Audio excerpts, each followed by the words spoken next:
Good morning, WZAA 106.9. Yep, and we're out of Wilmington today, so Yay! out here in Frantic we're actually Friday, Freaky Friday. actually in a different room today. It's I don't know, I kind of like this room a little better. Yeah, I kind of like this. Yeah, This part of it. We're actually in our part of the studio yeah, now. I kind of like this room a little better. Joe Holdren, how you doing? Hey, on your property, you don't have a place where we can go turkey hunting, do you, Mary Ann? No. You got any turkeys back here? Not your husband. I'm talking about real turkeys. I think we have coyotes around us. Oh, no, we don't want any of those. We're looking for turkeys. I'm pretty sure we have coyotes around us. That's true. You can take as many of those as you want. True. I don't know what you're going to do with them once you get them. Well, you just... Bury 'em. We are dark. Yes, we are. I can lay back like this and be a little lighter. Just where the light is. I wore a white shirt. Yeah. Yeah, I mean, it works today. I'll get that neon tan. Yep, there you go. Yeah, well, that's what we need, some, what do they call those, sun tanning lights, you know, those, oh, they don't tan you? They would me. I just thought that'd be kind of fun. Have you met me? Yeah, that's one reason I don't go to a tanning booth, because they don't make them big enough for me. So you know how I told you I fell off my bed like 2 weeks ago. You fell off your Blake. Clayton Radcliffe, go blue this weekend. That's right. Final four. Final four. You fell off your bed, yep. About 2 weeks ago, hurt my ankle. Yep. We have been getting little chunks, my husband calls it wood, Yeah. out of my ankle. Now it's not big, like long Just splinters, scratch. right? It's Lisa. just deep. Yep. And there's a lot of them in there. And every time he pulls one out, I'm like, that's a scab. He's like, scab doesn't have wood grain. No. No. I'm like, that's a That's scab. not good. That's a scab. Dave Foster's on with us. Dean Thompson, Dean the Machine. Hey, Dean, how you doing? We got... Okay. Baseball Saturday, Dean Thompson, you and Rick have baseball Saturday.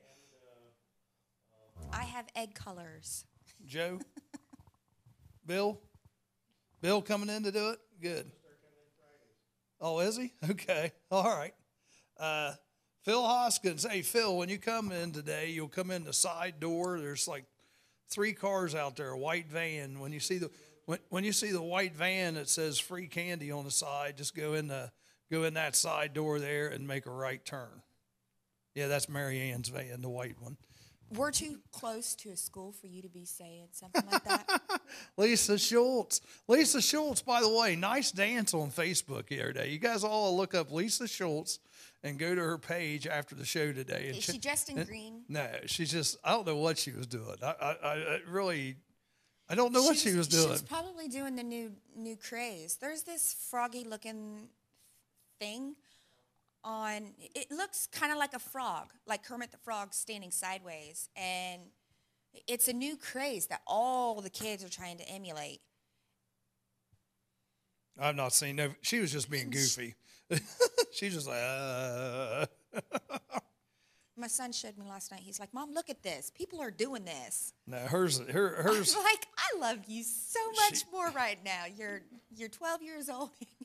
And you think this is silly. That's good. That's good. However, you know, if that, what does the fox say, could just vanish and go out with history, just like. Well, I'll be honest with you. It was out of my mind until you just said it. It's everywhere. Teachers are playing it for their kids. Teachers. Now it's back in my mind again. I've heard enough of it. No, I have too. Since the kids are on break, I've heard enough of it. Yeah, I have too. Well, so you went to the VA. Are you okay? You're going to survive? I mean, they let me go. Okay. So no, it's funny because while I was in one of my appointments, one time Ben walked up to the 3rd floor, and I cannot remember how he got up there or why he went up there. I think he was just generally lost. Yeah. And he walked up to the 3rd floor. Well, when you get up to the 3rd floor, you can't get off of the 3rd floor unless somebody, like, waves you out of the elevator with a card. Oh, really? Oh, it's a secure floor. Well, how'd he get in there? You can get to the 3rd floor. You can't get off the 3rd floor. That's like the sounds like the It Hotel was. California. It was. It was a psych ward. He's like, I almost didn't come back. He said they were going to take my phone. Lisa said, thanks, just having fun on her. Oh, I know you were. I'm just messing with you. But you guys got to check her out there. She's getting down. It's pretty funny. It's pretty good. And she's missing the hollow. Well, she's a Halloween. Well, she's one of the actresses out there. She's the one that was in the castle, like in the church scene there, and everybody's like, I remember, not alive, but she's doing her. pretty good. And she gets up. Yeah, oh yeah, she can scare the crap out of you. Ain't no doubt about that. The Holland Hollow was definitely worth it. Oh yeah, it is. It's one of the best in the country. You guys should make plans this year to go to the Haunted Hollow. Speaking of making plans, we've been talking about plans this summer. Oh, you gonna go somewhere? What is your big thing you want to do this summer? When this weather breaks and we start having really good weather. Yeah, I don't know if that's ever going to happen. It's a problem. I can take the rain. What I can't take is the 30s and the 20s, and it's so cold. Yeah. How are you feeling today, Rick? I haven't asked you. I'm better. I've been taking a decongestant. I think that's going to start clearing my head up. Yeah, Rick was Could do a lot more peppermint. The decongestant, the medicine. The congestion was making me from wearing, I think, wearing headphones for 7 hours doing games after last Sunday. I have kind of got like a little sore throat from it. From the game or the? Well, it was 29 degrees all day. It was 29 degrees all day. So, The temperature actually on my phone from the day before, it just never switched. So we're looking at his phone all day long, and man, it's still 29 degrees. What the heck? Oh, it was bad. It was. But actually, it got up into the low 40s, but still the wind chill was probably 29 degrees. So, I mean, it was funny. It was bad. So what time's your games tomorrow in case I get back? I might be able to do the 4 o'clock one. I might be able to come do the 4, because Travis's thing is like at 2, I think, isn't it? Yeah, so baseball tomorrow, Wilmington College will be on live, and we'll be there around 12:30, 1 o'clock with the coverage of that. So check that out. It's a big sports weekend. Notice what I have on. A red shirt. It's opening day. It's opening day. Yeah, it's opening day today. They didn't have it yesterday. First time they canceled opening day since 1966. And the only reason they canceled it in 1966 was the weather was really bad, and they had a 3-game series against the Mets. And this was at Old Crosley Field. I was never at Crosley Field. Rick's been there. But the weather was so bad they actually canceled the first 3 games of the season that year for the Reds. But, the first time they canceled it since 1966. And yesterday was kind of an odd thing for baseball. Usually not everybody starts on the same day. But everybody was supposed to start yesterday, and then the Reds screwed that up because they moved their game back. But they're playing John Carroll tomorrow. But then Detroit also, they got rained out, so they're starting their opening day today too. Detroit against Pittsburgh, a little interleague play to start with. Go Reds, that's right, Randy Baum. But they're not having the opening day parade until Monday.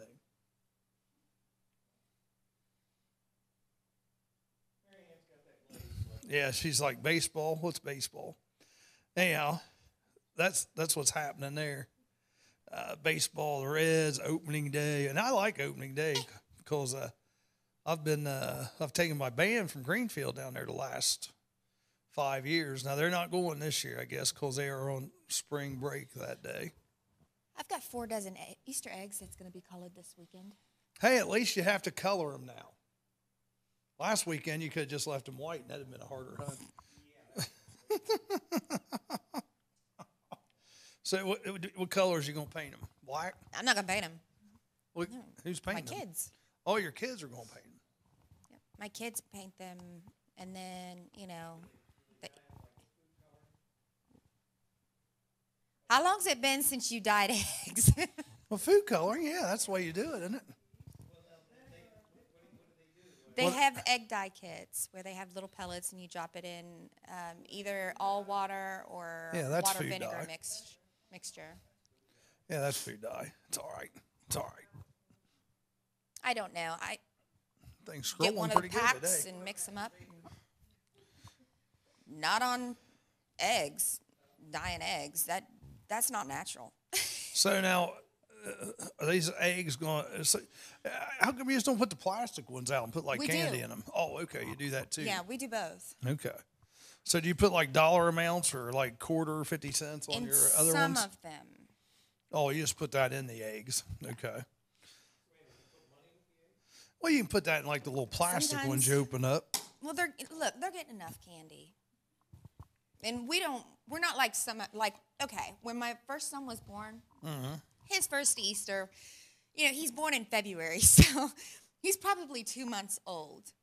But it's my first kid. So what I did, I went out and I bought every candy known to man. His first basket was like this 40-pound basket. Which mom and dad ate for the next 2 months. Right. So, and then you get real. So he's gotten different things throughout the years in his Easter basket. He's got stuff for the garden. He's got stuff for fishing. He's got stuff, just it's evolved. Right. And I try to make it to where there's not always a lot of candy. Like they're not loaded down on candy. And it's not that sugar would make my kids more hyper. It's just I figure they don't need that much sugar. Yep. That's it. They don't need that much sugar. They don't necessarily need anything else that I'd be helping the Easter basket. Your buddies are on there. Yay, EJ! Good morning. You missed the other one. Did I? Johnny, come back to Ohio. John He's Pittman, Earl Vista. He's working. His work sent him outside of Ohio. Ah, He's okay. traveling. Kyle Baker says if they don't get rained out again today, I don't think it's supposed to be clear. I think this afternoon. John, where you at today? Yeah. Kyle And Bennett. when are you coming back? Kyle Bennett. When we gonna get together? he owes he They're either so quiet. he either owes me money or we got to sit down and talk. I can't remember which it is. I just know it's been so long since I've seen him. I need to see him again. Plus we need to shoot. Plus we need to shoot again. That's where I went and shot. Oh. Yeah, We he's just bought a more good ammo. guy. Now, Randy Bond said the worst thing about opening day today is Homer Bailey's pitching. But hopefully he's better. Hopefully he's back. The Reds have I'm looking for some wood to knock, but I don't see any. There's nothing here. The Reds have the door. 5 pitchers on the DL starting the season. 5. They've got 1 on the 60-day disabled list, 4 on the 10-day disabled list, and but one of them's on there for a good reason. One of them's because they're getting ready to have a baby. So that we'll allow that. Well, they call it just paternity, but yeah, it's a 10-day leave. He's out for 10 days, for it. So, but yeah, 5 pitchers, and I think 3 of them are starters, so that's not good. And the way they moved the game actually is going to mess them up because they were just going to go with a 4-man rotation for the first 2 or 3 series and then go to a 5-man. So I don't think the Reds are going to do much better this year. But I think, like Rachel and I were talking yesterday, it's just nice. Baseball season's starting, so that means summer's going to get here eventually. We saw a bunch of mulch out yesterday. You said I know. summer. I know. Summer, and spring's supposed to be here now. I kind of feel like Olaf right now. I'm freezing and I'm waiting for summer. Well, it's 39 degrees right now outside, and it's Cold. Instructor. And I asked him, I said, well, did you survive? And he goes, barely. I don't know if that's good or not when the driver's ed teacher says that. That's what Sunday looking like. Sunday is looking like cold as butt again, Easter Sunday. Only a high of 44, it looks like Sunday. So, Crystal's no longer a baby. Right. And this Sunday is Easter. So Your son's the same age as Crystal, isn't he? Is Oh, he 16? I still make him collar eggs. I still make him go and hunt with the other kids. He still gets an Easter basket. He still gets new Easter clothes. Well, I asked Crystal if she wanted an Easter basket. She said, no, just bring me candy. So just cut to the chase. Yeah, she just cuts to the chase right away there. Betty Ann Botts, how you doing? John Pittman's in Ocean City, Maryland today.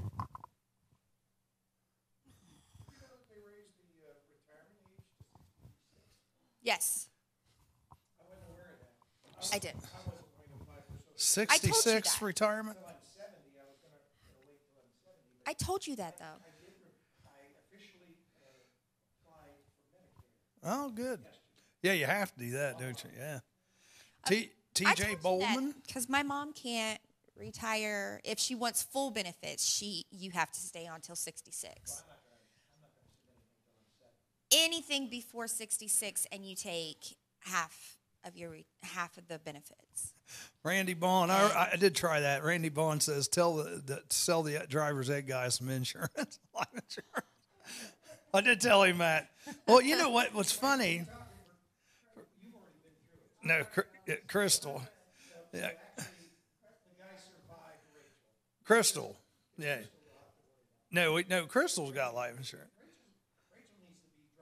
I know. Wait, you don't drive? No, she never drove because she was in a bunch of wrecks when she was a kid. Oh. So did my sister. We went around the corner and the door opened and she flung out. We're like, Mom, she fell out. My mom's like, yeah.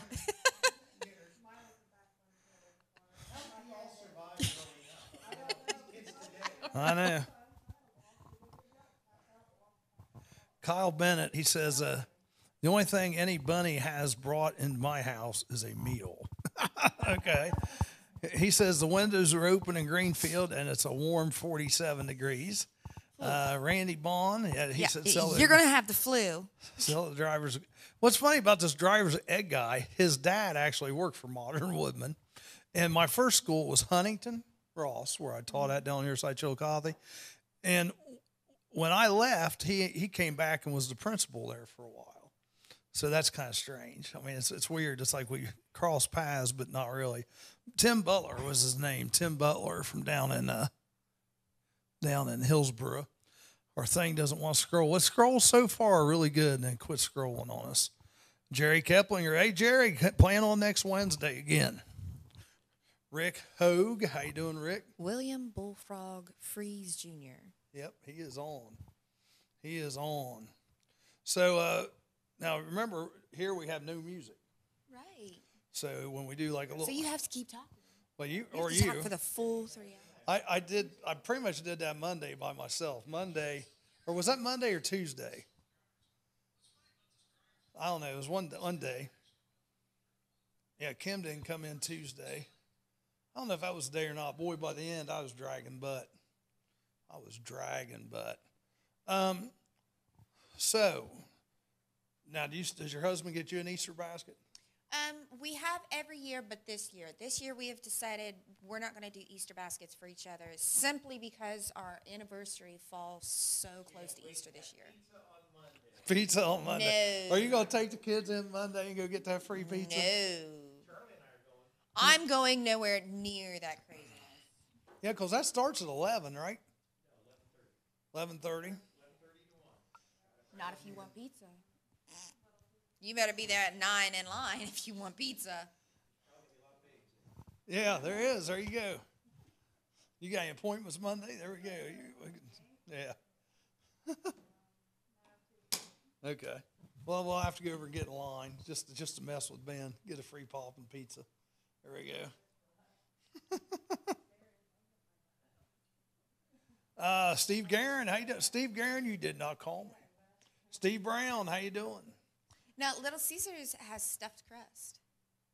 But that's not free. No, it's not part of the deal. But Oh, look, she's already trying to upsell us. Yeah, she is. so they can stuffed crust just about anything, like They have, That's wide open. you know how they have cheesy bread, right? Yeah.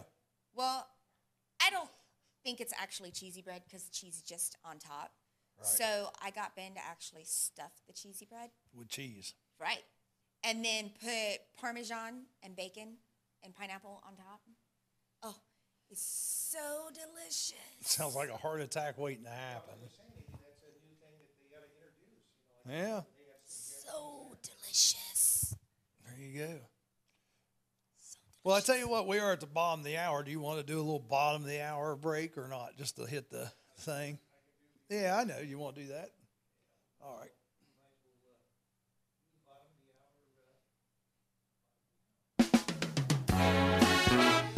Take a ride on the Jeffersonville airplane. Follow the White Rabbit 106.9 FM, Jeffersonville. I like it. No, that's my favorite one, so I'm glad you played that one. That woman's voice, yeah, it's like, It's like she could sell you anything, even if you didn't want it. Hey, free colonoscopies this week. What do you think? And yeah, what and and the guys wouldn't care what she said. Everybody would go, yeah, sure, let's go. Yeah, exactly. Yeah, we are. Yeah, I kind of feel like, I just wonder if this place is haunted here. Yeah, it probably is. Back here in the wrestlers, by the way, drove by and they think this would be a great place, but yeah, they didn't get to see it. Oh, really? Simply because getting into the building would be sort of maneuver and everything. Yeah. And I prefer to be in Wilmington, but I think we're probably going to have to look at Jeffersonville. Well, yeah, but they got it's low ceilings at one place. I don't know if there's any places with higher ceilings.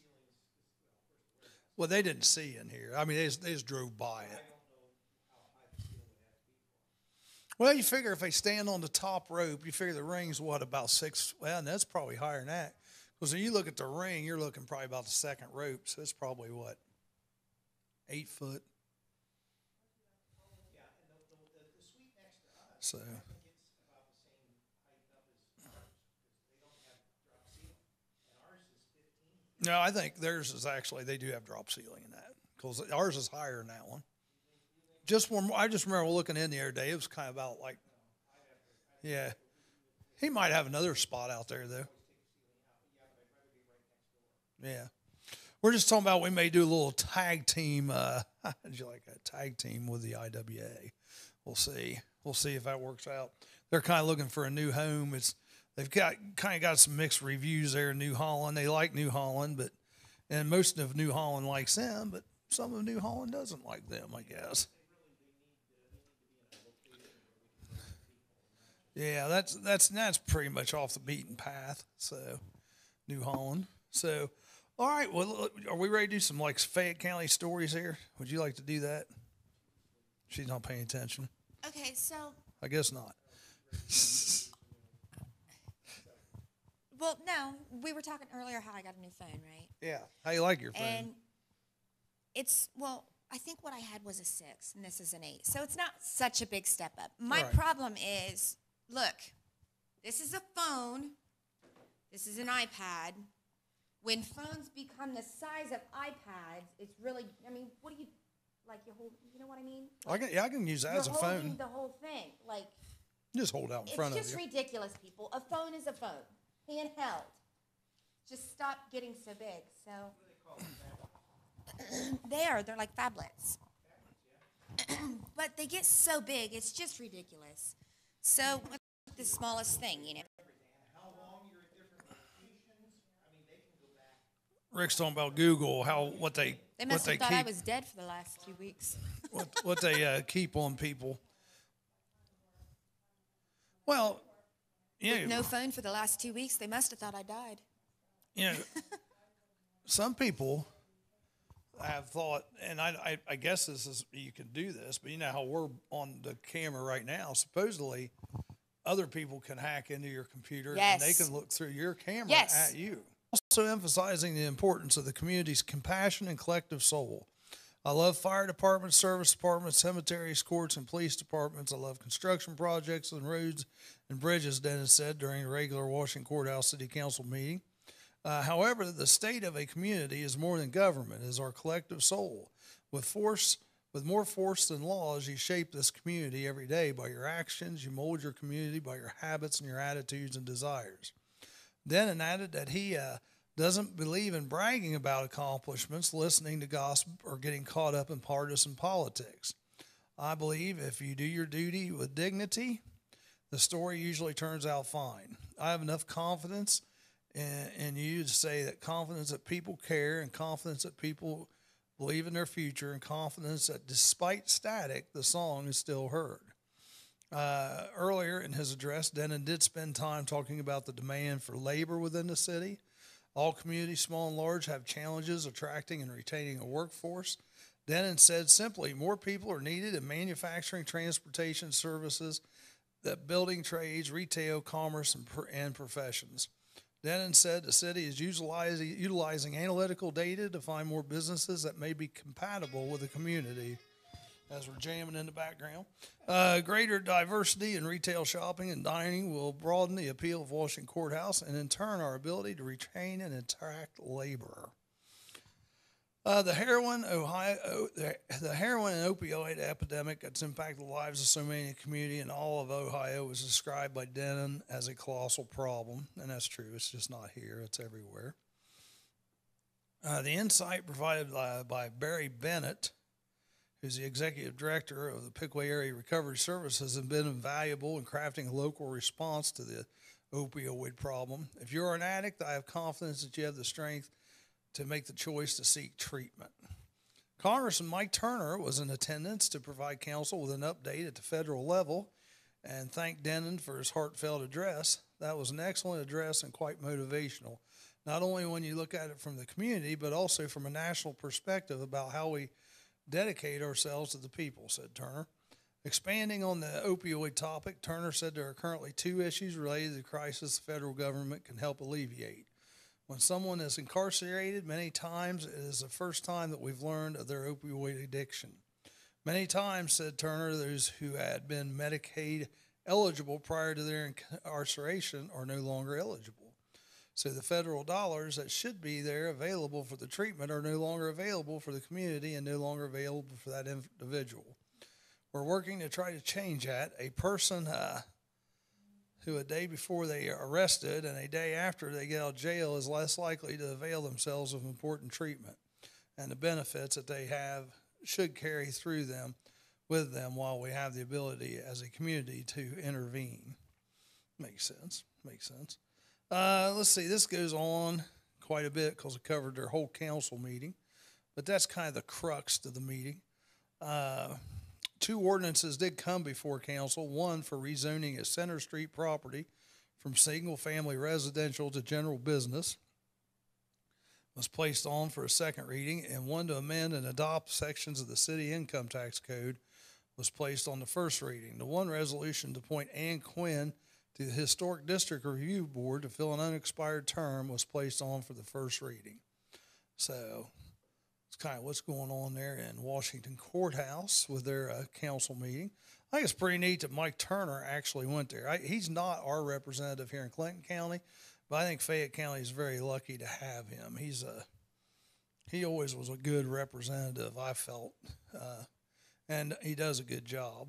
So let's see. Spring sports are out. You know, if you haven't been to any baseball games, softball games, anything like that, they are out in the city and the college. And if you go to the college schedule, the college baseball and softball games are free to attend. So we're just telling you that might be a place if you want to get out of the house some, go check it out over there. Or you can listen to it here on campusnation.com and WZAA.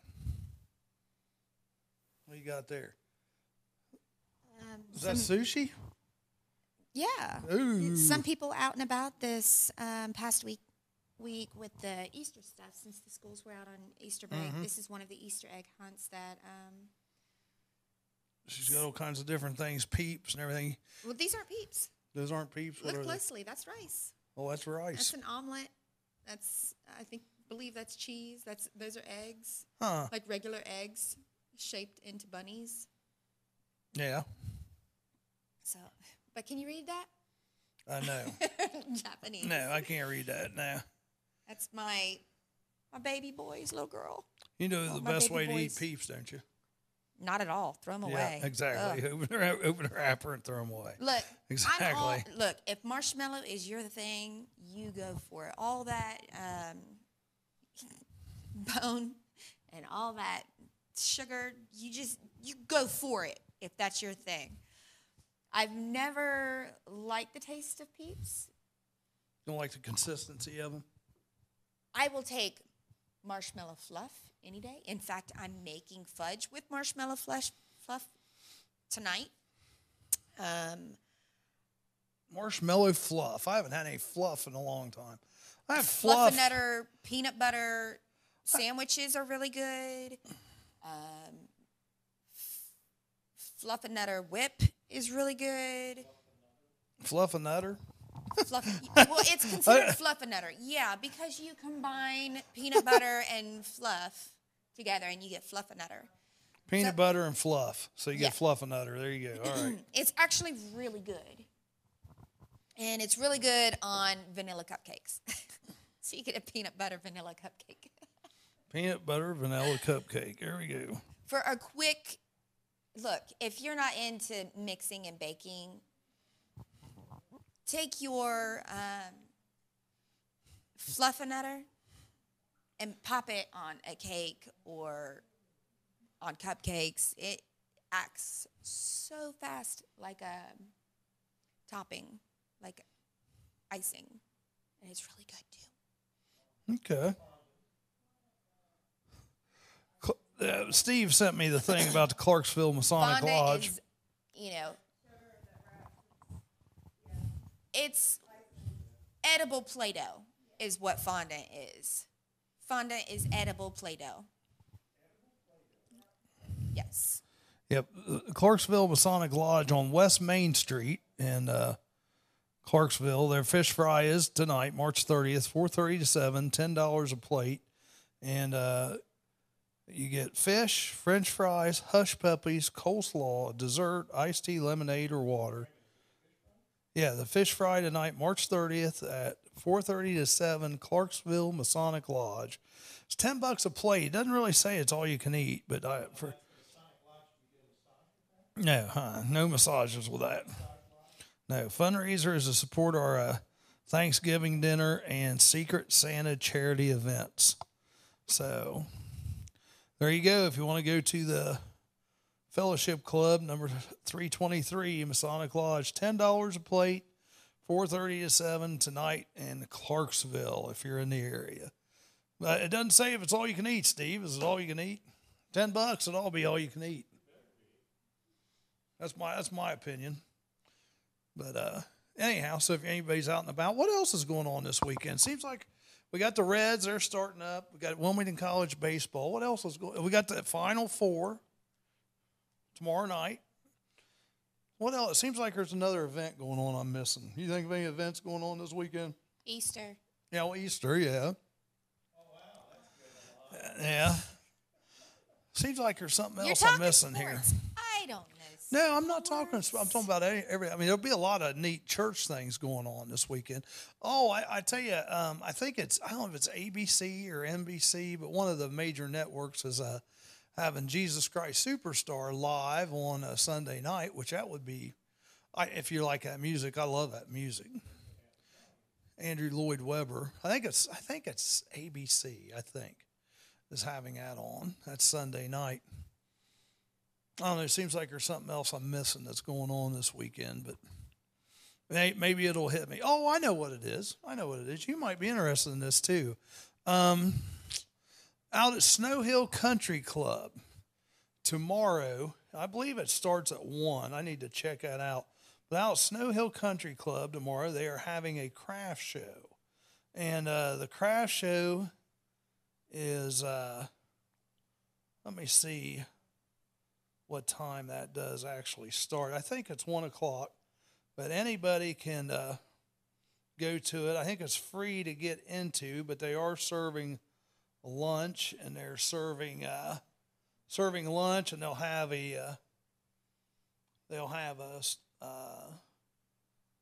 some raffles and stuff going on. Yeah, March 31st, 2018, 1 to 6 p.m., Snow Hill Country Club Craft Show. Carnival games, 3 p.m. egg hunts for 2 to 12-year-olds. $5 lunch with the Easter Bunny from 1 to 3. Over 25 local chapters and artisans. Dollar carnival games and prize eggs. Snow Hill Country Club, dollar raffle tickets. So there you go. That's the Easter event. I think I'm going to go out and do like a little Facebook Live, probably around 11:30 while they're setting up, and try to get some people out there, try to help them out. But that is tomorrow. So if you get a chance and you want to head out there, head out there. Does that sound anything interesting to you? You like doing craft shows? Kind of. That's not that far away from you either, is it? Kind of like craft shows. Okay, so Bill Mahane's Good Friday to you also. It is a Good Friday. Yep. Hello, Carlos. Carlos, it's Good Friday morning. And we have a pastor coming on. Pastor Hoskins is going to come on, and he's going to talk about Easter and Good Friday. What you got? Go ahead. So if you need to call 911 but are scared because someone's in the room, dial and ask for a pepperoni pizza. They will ask if you know you're calling 911. Say yes and continue pretending you're making an order. They'll ask if there's someone in the room. You can ask how long it will take for the pizza to get to you, and they will tell you how far away a patrol unit is. Dispatchers are trained to ask specific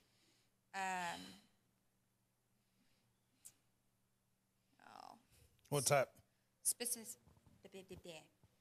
Specifics about the perp, but they won't ask.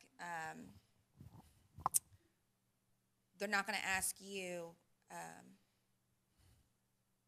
anything that's going to get you into trouble.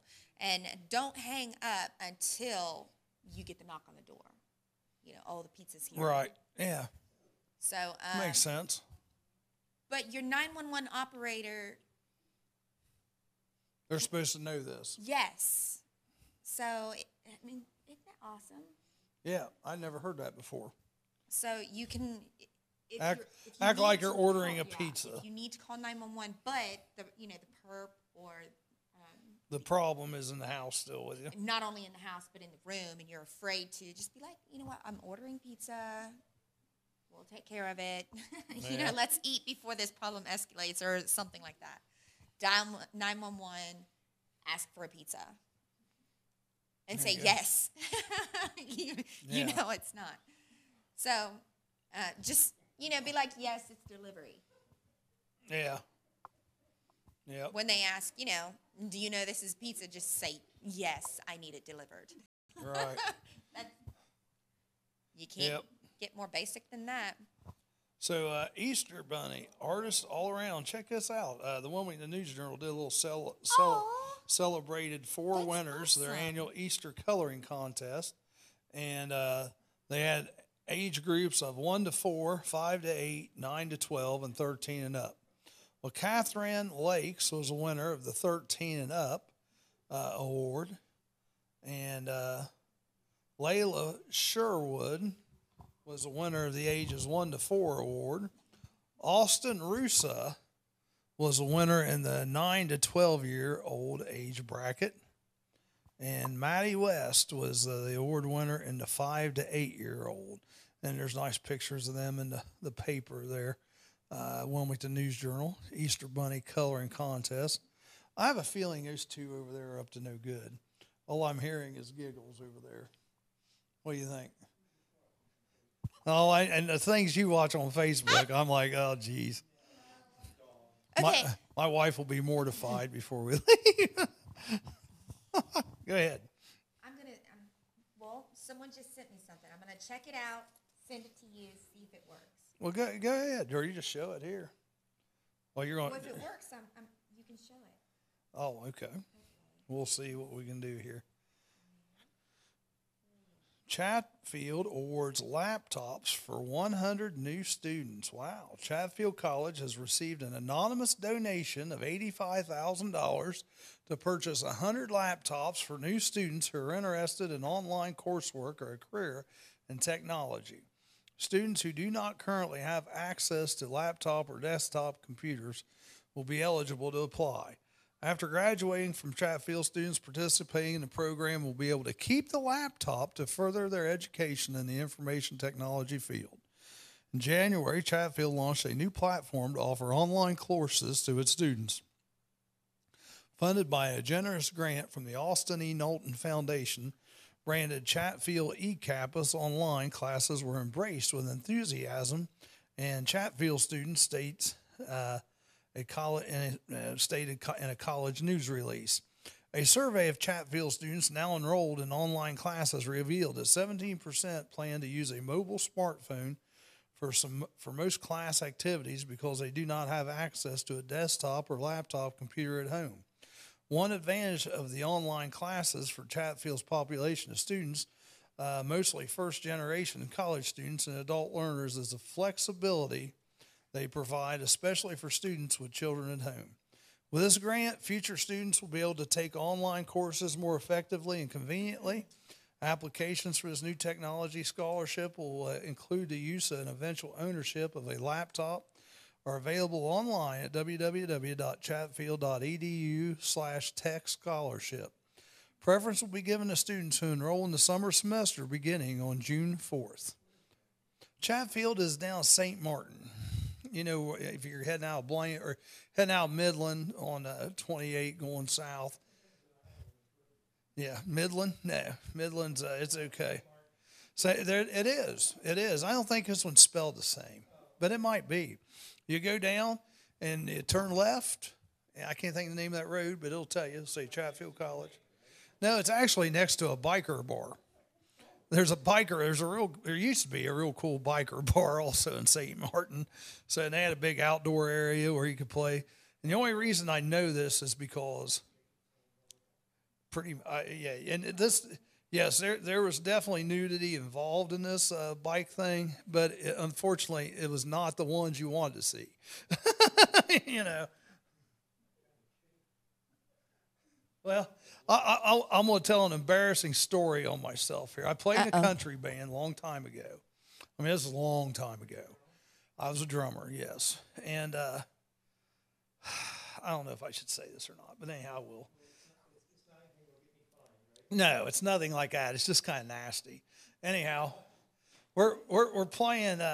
I'm playing drums. This country band, and it's neat. We're playing outside. There's a nice crowd, and it was like late afternoon. It was like I had a big hog roast or something at this place. Well, anyhow, we're up on the stage, and I'm probably only like 20 at the time. So I mean, we're talking like 1984. You know, this is a long, long time ago, and I'm playing. And there's this girl back there flashing everybody. And I didn't want to be flashed by her because every time she flashed, she had like 10 hickeys all around her. It was nasty. It was nasty. It's like every time she did that, I was like, oh, I was trying not to get sick. I mean, it was bad.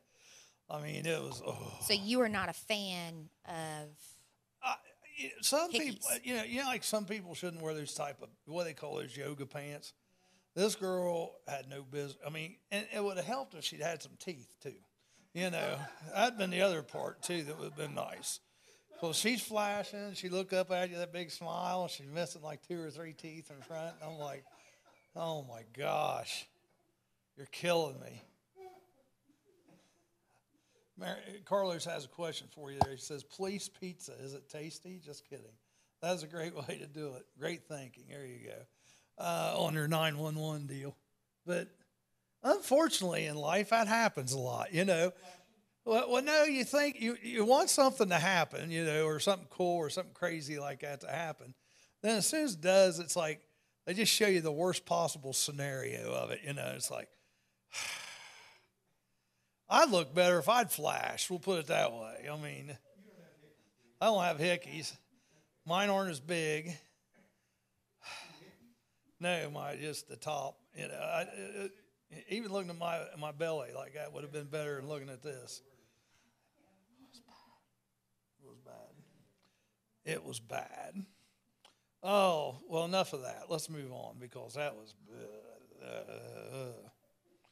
And you know, it's one of those things too. When it's something like that, when something like that happens, you can't get rid of that mental picture. Even though if you want to get rid of that, it's there, and it's like, So you can remember them just like they were yesterday. oh,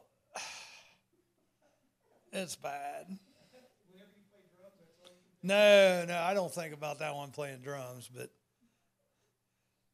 I might like if I'm in a bar and people are getting rowdy and doing stuff like that, because it's like you just, you know, when you're young like that, you're thinking, oh, girl, yeah. It's like, now, no, you just keep everything on. You know, keep it on. We don't want to see that stuff. I'm sure other guys have had that happen to them, or other people have had that happen to people that do that stuff. You're like, oh my gosh. I mean, they were all over.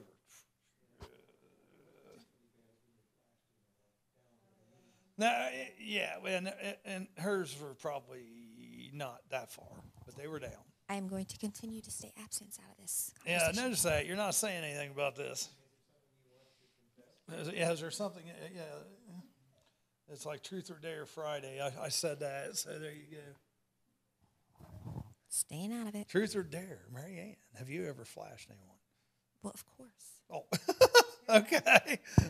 I'm over 30. Of course I have. Jerry Keplinger says, just be glad she didn't throw her panties at you. Oh, I know. I'd had to go to the doctor probably. I'd have got something. I'd have caught something. Look, he's already got a weak heart. Yeah. Just Casey Havens, how you add doing? more to it. It was bad. Yeah, it was bad. So I thought I was logged into Facebook, but I guess I wasn't. So now Usually I it have says no like clue how to get Facebook at into the top. it. Just push. Usually just type, or just push on the, hit the F square, you know. This is very annoying. My wife's got an iPhone. She might be able to help Why you. can it not just be like, you know what, this is your old phone, this is your new phone, boom, you got it together.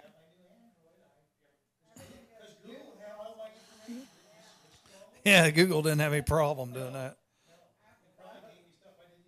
Apple hates me. Not as much as Facebook does now.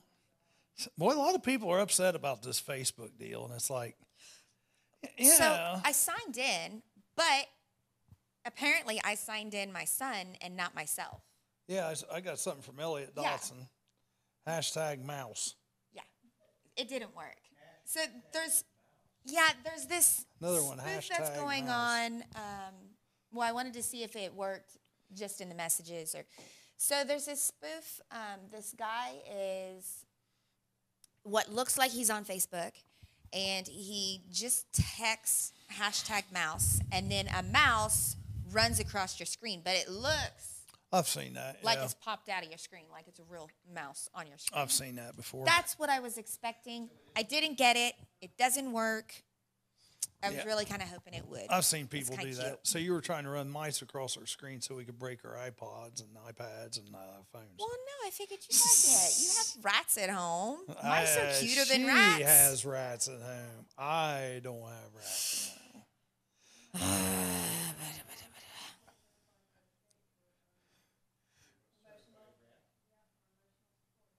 Chris Calvin, are you going to go to Snow Hill tomorrow? Or are you setting up out there at that craft show? Bill Spray, how you doing? Chuck Canette, how you doing? Russ Fair, what's up? Charlie from Hermosa Springs, how you say that? Hermosa Springs, Florida. Well, have fun down there, Russ. Have fun down there. Hopefully the weather's a lot better down there than it is here. Well, yeah, what is your temperature down there, Russ? Let us know. We want to know. And speaking of a temperature, it's about 41 here in Wilmington right now with light rain, but it's going to stop here soon. And it's time to do a top of the hour break. 106.9 106.9 WZAA LP, Jeffersonville. All right, we're back. Now what are you looking at? Yahoo? Yahoo! My Yahoo is connected to my Facebook. So I figure if I get my Yahoo connected to my Facebook.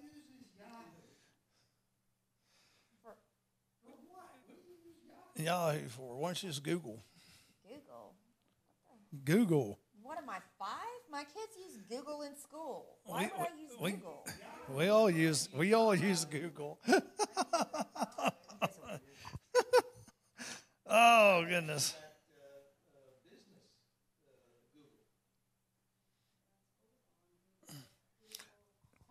I asked this last night on my Facebook page, but maybe you guys can tell me what do you guys have as far as your internet?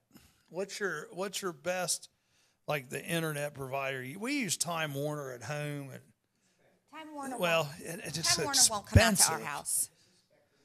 It's expensive, and I'm not really I'm looking to add, but I'm just wanting something. Maybe put an office in Sabina. I'm looking at it. Well, I haven't done anything. I'm just starting to look. Well, because what I pay for mine at home. Yeah. Well, it depends on how much. Because I think I probably am going to have phone also. Okay.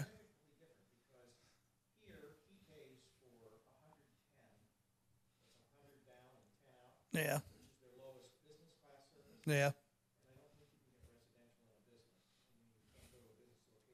Right.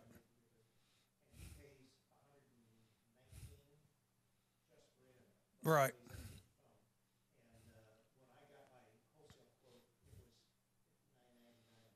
For and phone or just internet? Well, yeah, hook me up because that sounds pretty good. Yep. Yeah. Give me that.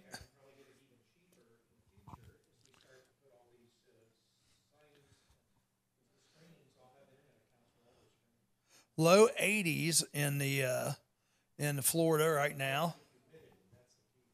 Low 80s and for the highs, mid 60s overnight. Very humid down there, Russ, or is it pretty good?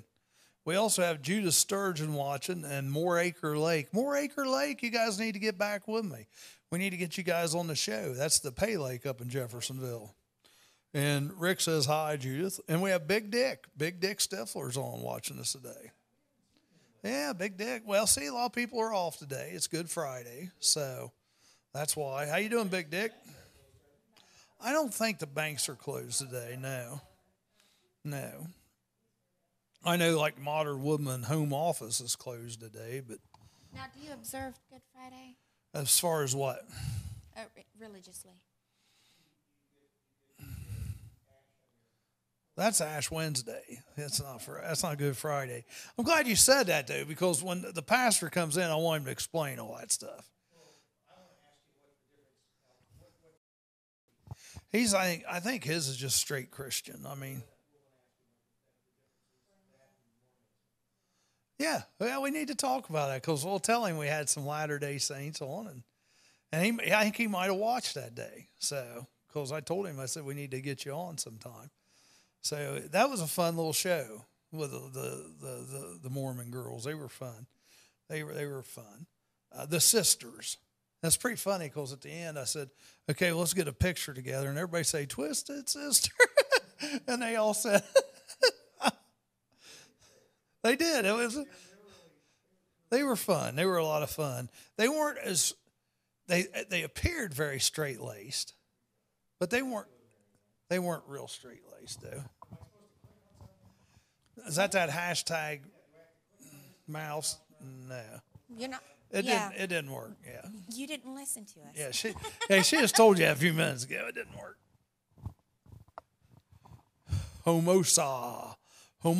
Wait a minute. Pronounce homosasa. Homosasa. I don't think that's right, is it? Russ Fair, nice coastal breeze, not too humid. You're lucky, man. That's awesome. Bill Mahane, some banks are and some banks aren't closed today. That's probably true. There's probably a few that are closed. Well, Rick wants to know if his bank's closed, Bill Maines. Starbucks ordered to put cancer warning on coffee. Cancer warning on coffee. Well, no, it may be Starbucks. California's mandating that. Cancer warning on coffee? Yeah, because there is the infinitesimal possibility. It's right now. It's just being talked about. Okay. Okay. Never heard about that. Why does coffee cause cancer or something? There's some ingredient in minute quantities. I knew what it was, but now I can't You know remember. how they do these studies? Minute quantities, it occurs naturally in coffee, but if you inject like incredible Tons of it in there, yeah. into a mouse, the mouse Gets cancer, yeah. tail drops off. Okay. It's a tailless mouse. And it looks across your screen. Oh, jeez.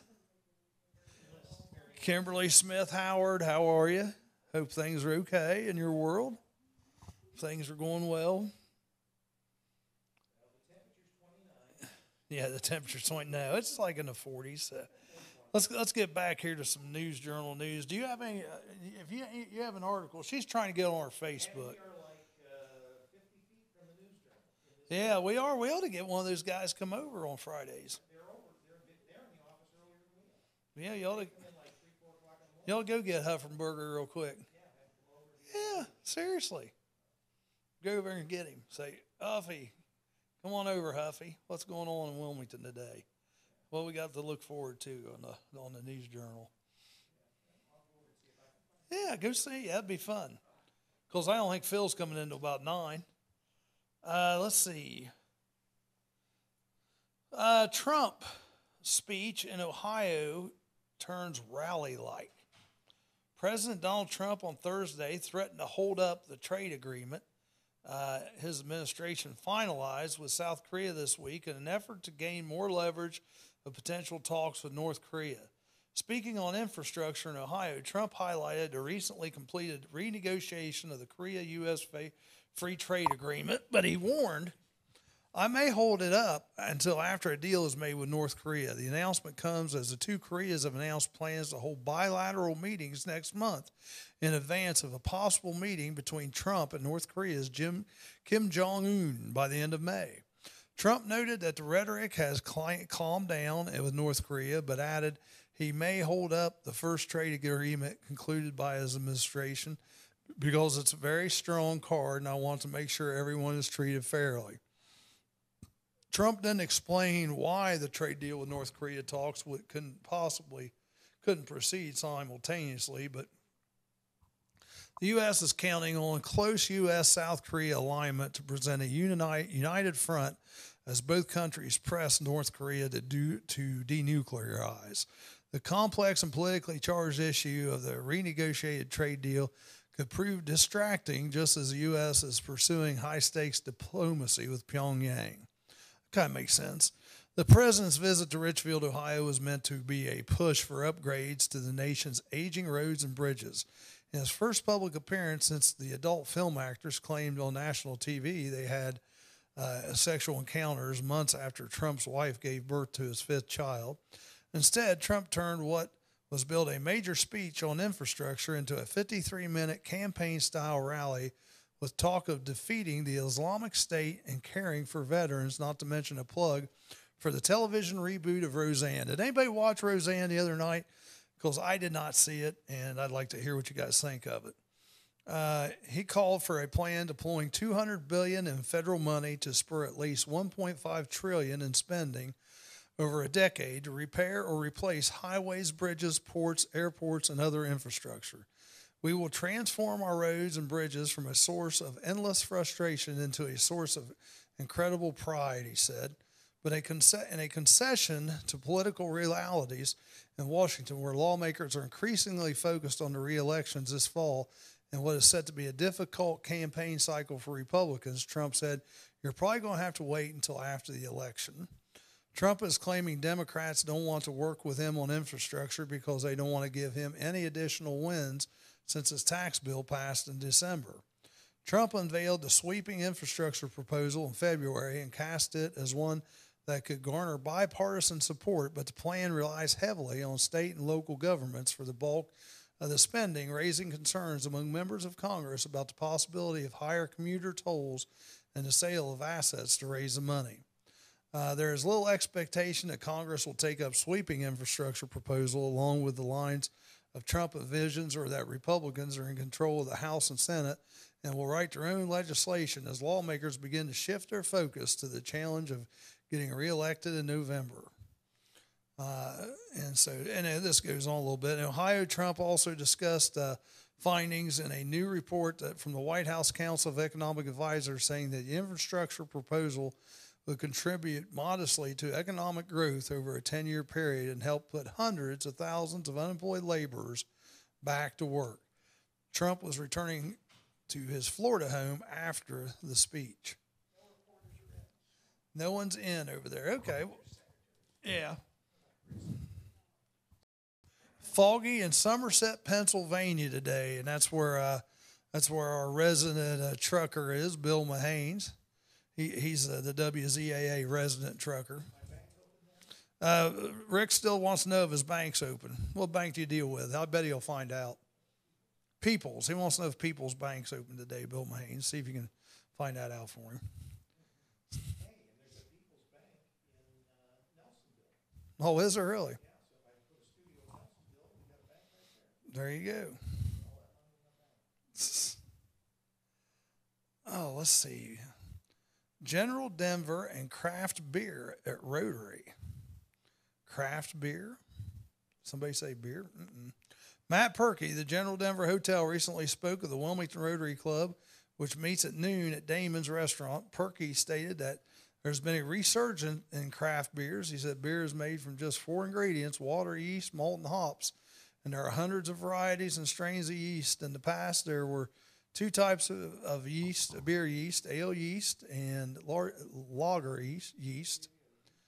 Yeah, no, I hope not. Perky said, but that one lady I was talking about earlier probably That's just wrong. Perky said that the 2000s brought changes. Now the craft is defined as producing less than 6 million barrels per year. A barrel is 31 gallons or 180 pounds, which is very small compared to the annual volume by a large national brewery. So anyhow, that's what they were talking about. No, not craft beers. I forgot I had a Google account way back in the day, so my son set it up. Now I have no clue how to get into it. What, into your Google account? Yeah, I was trying to see us on YouTube, but I guess YouTube only takes Google, so you have to have a Google. Yeah, YouTube is part of Google. Can't you just go to YouTube and click on it? How can people, if people want to watch us on YouTube right now, how do they do that? That's what I said. I tried to pick us up. Here, now listen, go to the WZAA website.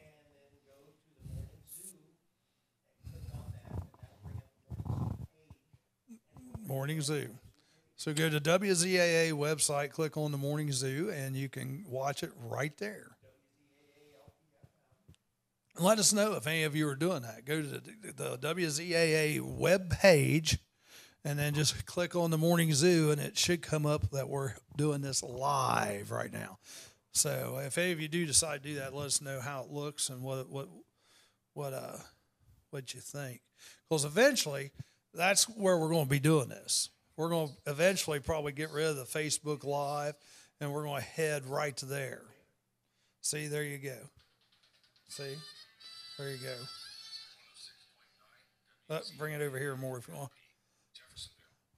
Yeah. There we go.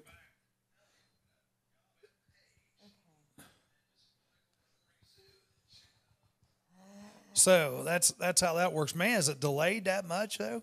No, it's just that I hadn't refreshed. Oh, okay. All right. All right. But there is about a 30-second delay because I purposely have that set to delay 30 seconds. You probably should do that, especially with some of our callers and call-ins we've had lately, and Mary Ann also. You don't have your list here in Wilmington. You probably need to make a copy of that and bring it in here. She's not saying anything. Well, you speak at the truth. Oh, okay. There you go. I will admit it. Yep. She was a sailor, so that's all right. Admit that. Now, do you go to the cutting room? Marianne? For what? For No. like your hair. Okay, well, they expanded. The Cutting Room Salon and Day Spa welcomes you to join them for an open house on Wednesday, April 4th, beginning at 6 p.m. to showcase their newly renovated location at 113 North South Street in Wilmington. The Wilmington Clinton County Chamber of Commerce will host a formal ribbon cutting. The new facility is an easily accessible single-floor layout with access from Mulberry Street and shares the main entrance with the Fiesta Veracruz restaurant. They're right next to the, on south. So they've moved then. They've moved, right? This is where we got your hair painted. No, that's across the street.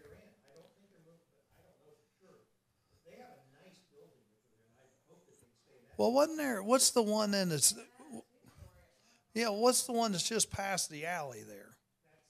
That's them. So they've moved over. Okay. And space. Okay. Yeah. The new facility is an easily accessible single-floor layout with access from Mulberry Street and shares the main entrance with the Fiesta Veracruz restaurant. Known for its Avita products and services, the Cutting Room's expanded services for hair, nail, and skincare include an open space with separate spa rooms supporting professional skincare, lash service, massages. There you go. If my beautician went there, I would follow her. And they've got Taco Tuesday. Taco Tuesday. Do they have Taco Tuesday at Fiesta? Oh, that's too bad. A new spray tan offering complements the newly added pedicure stations, all within a bright, freshly renovated environment with good old historic charm. Please join the Wilmington festivities and see how the Cutting Room is taking professional wellness and beauty care to a whole new level in our town. Learn more about the Cutting Room at www.cuttingroomlife.com/period. Now, Charlie, is that where you go to get your hair done? No, I go out to Making the Cut. That's where I go. Krista, out there beside MC's. Do you see one particular person? Yeah, I started to see Krista. I used to go to Krista a long time ago. That's Krista Tolliver, who's the wrestling coach in high school. That's his wife. There we go. I'm getting ready. I'll get it right here in a minute.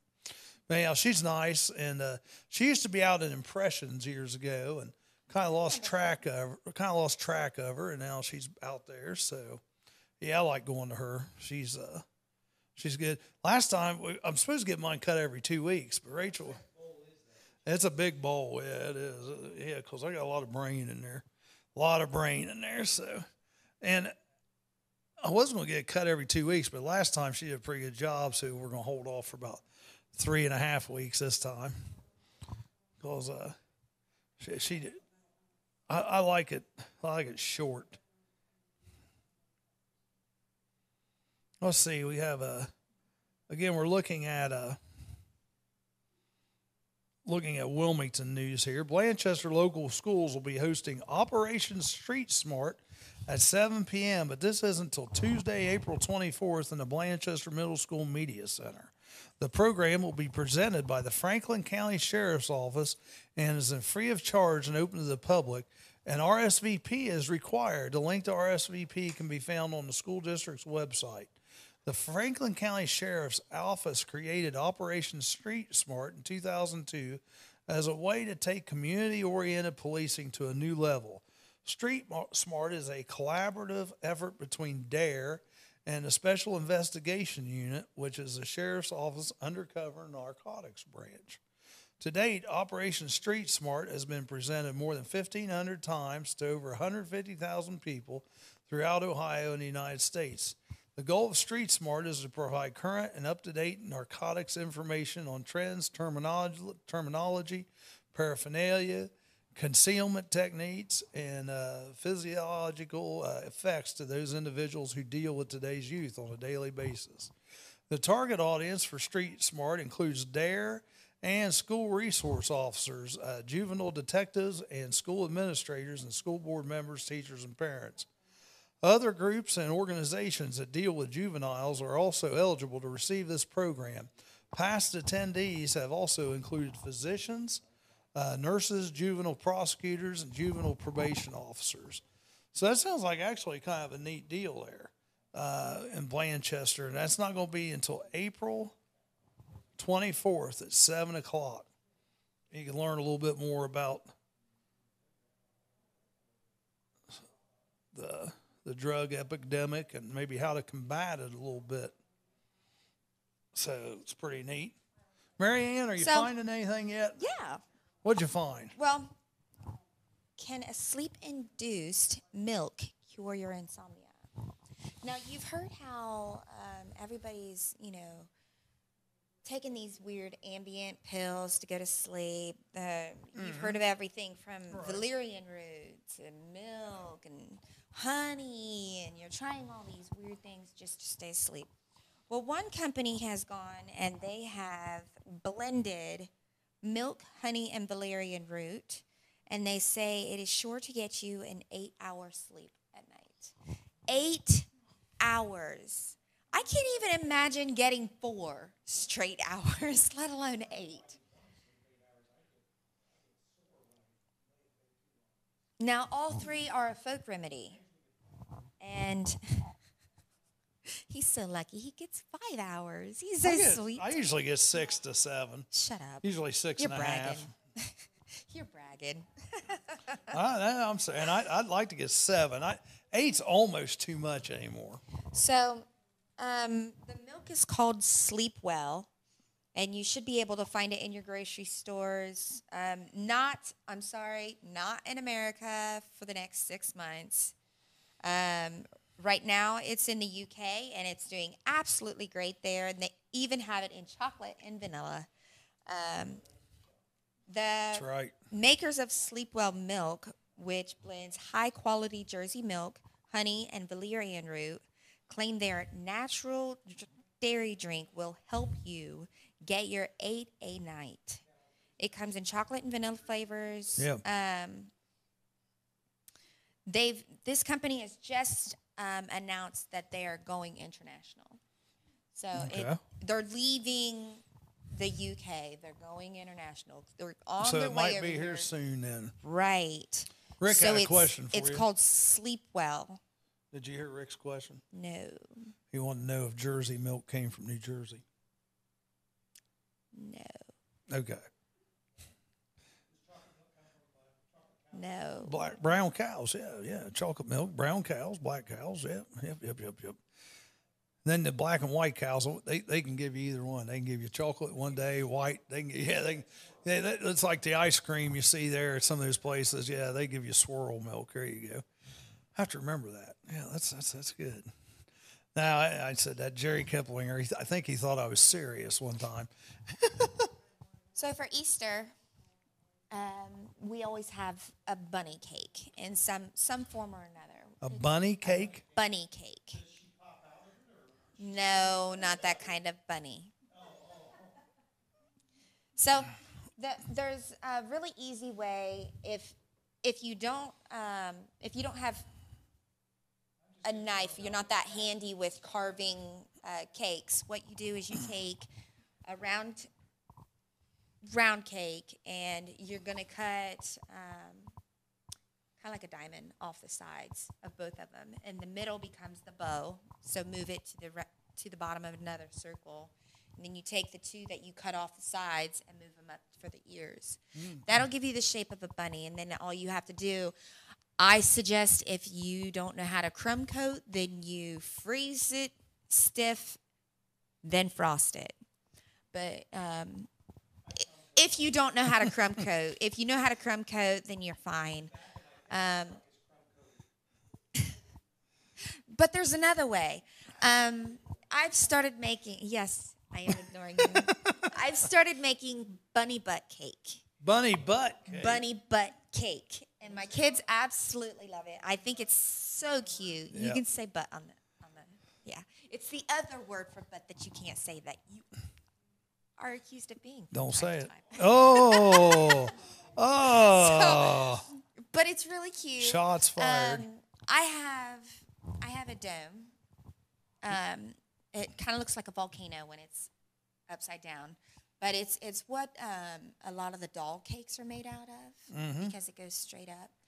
And if you take that and you don't fill it all the way, you're ending up with a cake probably about that big, which is good enough cake. I mean, it's That's fluffy. a lot of cake, yeah. Exactly. It's So a is lot of this cake. like angel food cake? Well, you can make it out of any cake you want. Oh, okay. But you can, yeah, and I have. You're only gonna fill it halfway. Okay. You're gonna flip it over, and then you're gonna take. This is the cute part. You can either take one big marshmallow and pop it, kind of like on the side, or I like to do this. I like to take one marshmallow, cover it with frosting, and take baby marshmallows and cover that so it's kind of fluffy, and then stick that on the side. And then cover the whole thing. I like to cover it with coconut, but if you're not a coconut fan, cover it with, like white frosting. And this is a butt cake. Yes, it's bunny butt cake. It makes it look like a bunny butt sticking up. And then, put some... Peanut M&Ms down the side to make it look like it just doodled, right? Well, it'd be Easter egg colors. Think about it. That'd be funny. That's a great idea, isn't it? Actually, if your kids have watched the movie Hops, it needs to be jelly beans. Or jelly beans. Okay, yeah, there you go. Jelly beans or... That's what I did last year. That's what you did last year. There you go. Now, you can also take... Black licorice ones, yeah. Take the really big marshmallows and cut them in half so you got the sticky side up. Then take jelly beans. Yes. If you cut 'em. The really big, fluffy marshmallows, you're going to take them. Cut them in half. Yes. So they're fluffy upwards. Cut them in half. The sticky part is what you're going to work with. You're going to take it and you're going to stick jelly beans on the top so they look like paws. Exactly. And stick those on the sides of the cake. So you got the butt going down. You got the paws. And then you can take some shortbread cookies and crunch that and put it around so it looks like dirt. Or you can color coconut if you're not using coconut on the top of the cake for the white and fluff. Then you can use coconut, put it in a bag, put a few drops of green coloring in it, shake it up, and put that around there, and you got grass. Yeah. You could. A lot of people don't like that much coconut. I prefer that much coconut. Vicki Kendall, I Chris love Parker, coconut, Ryan yeah. Foster, Anita Ryman. How you guys doing this morning? Happy Easter. The flavor. Yeah, because I like pina coladas, but I don't like pina coladas if they have too much pineapple in them. It changes the flavor, I think, altogether. So it really needs... yes. I really only make a bunny cake once a year. No, sadly, no. Who are you first of all? I hope not. Richard what? I don't think I've seen it, Richard. I tell you what, let me look for yours and let me send you one. Okay? Oh, this is one of our listeners on here. You know what, Richard? I'll look real quick. Because Facebook has been doing some funky things here lately. So let's see if I can find it. We're on the air right now, Richard. So Richard said he sent me a friend request, and he said I accepted it. So I want to look. Cause I haven't, he said. So let me look and see if I have. Richard who? Richard who? Richard Walsh is his name. Did he send me one? Well, I'm looking right now. My phone has been broke for 2 weeks, y'all, so be patient. Let's see. He's so mean to me. Let's see. Recent. You're not special.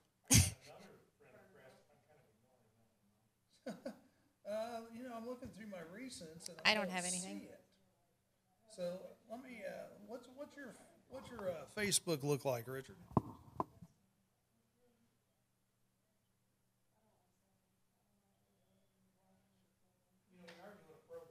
I know. That's why I told her to keep talking. but Okay, she's so- not paying attention to me. All right, hold on a second. So, what? Oh. Well, yeah, I actually do have a cake that I have to make at the end of this month. And It's either going to be a chocolate truffle cake or it's going to be a Star Wars cake. And when I say Star Wars cake, I'm kind of at a loss. My little girl is a Star Wars fanatic. I am. I'm a Trekkie fan, but I can appreciate the fact that she's geeky and girly, both. I actually love the fact that she's not sporty, she's not overly rebellious, she's not so girly, she's afraid to be a tomboy. She can be rough, she can be sweet, so. No. She looks like me from here up. And she has my son's chin. Or she has my husband's chin. And if you took out his chin, she looks just like me at her age, like a mini me. I kid you not. Even with glasses. We have a pink pair of glasses that look the same. She loves it. Not all pink glasses are the same. No. They have our names on them. They're awesome. They're amazing. But her birthday is coming up at the end of this month, so she has requested both a chocolate cake, chocolate truffle cake,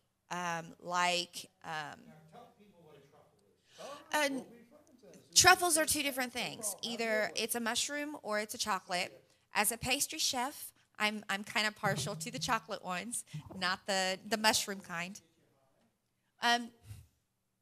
Some can, but those are called shrooms. And Shrooms? by the way, did you know that shroom wine is now legal? What is? The shrooms that you can get high on are legal to put into wine. What is shroom? A shroom is a type of mushroom that has hallucinogenic properties in it. Really? Yes. Dean Gillum, how you doing? Rick Walker? Hey, Richard, I don't know. Richard Walsh has joined. He's watching the program. See, that's who I just, and he said he sent me a friend request, but I never saw it. It never came up. So Facebook's been doing some crazy stuff here lately. Hi, Rick. Yeah, I mean, it has. It's been doing. See you Sunday. No, Rick Walker. Rick Walker's on there. Rick, would you like to come over for a few minutes and tell us about the sales show that's going to come on? No, okay, all right. No, he says no. We'll hear from him in a minute. No, he's coming over. Here, I'll get up because I need to go to the office for a minute. So if you guys have any suggestions on a Star Wars cake, let me know, because I have this cake to make at the end of the month. It's either going to be Star Wars or it's going to be chocolate truffles.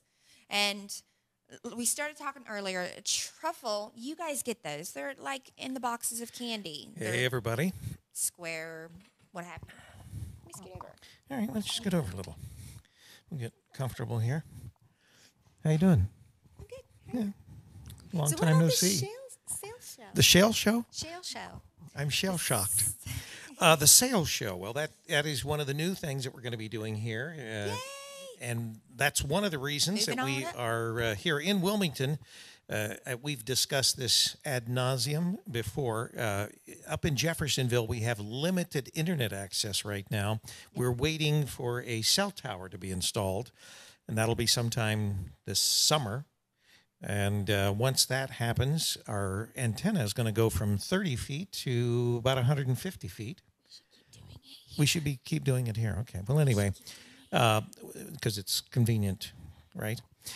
So, well, we're going to have live shows all the time. So, anyway, once the cell tower's done, we'll be doing probably a lot of stuff. Although we will keep the sales show here, and more than likely it would make sense since it's going to follow the Z Morning Zoo, that maybe we should keep that here as well, because the facility that we're in, which is the News Journal building here, what was that face? Why'd Why'd we get a sad face? Was that a sad face? Everybody sends me Who threw love. up a It must have sad been for face? you, because I just get big hearts all the time. Show me the love, folks.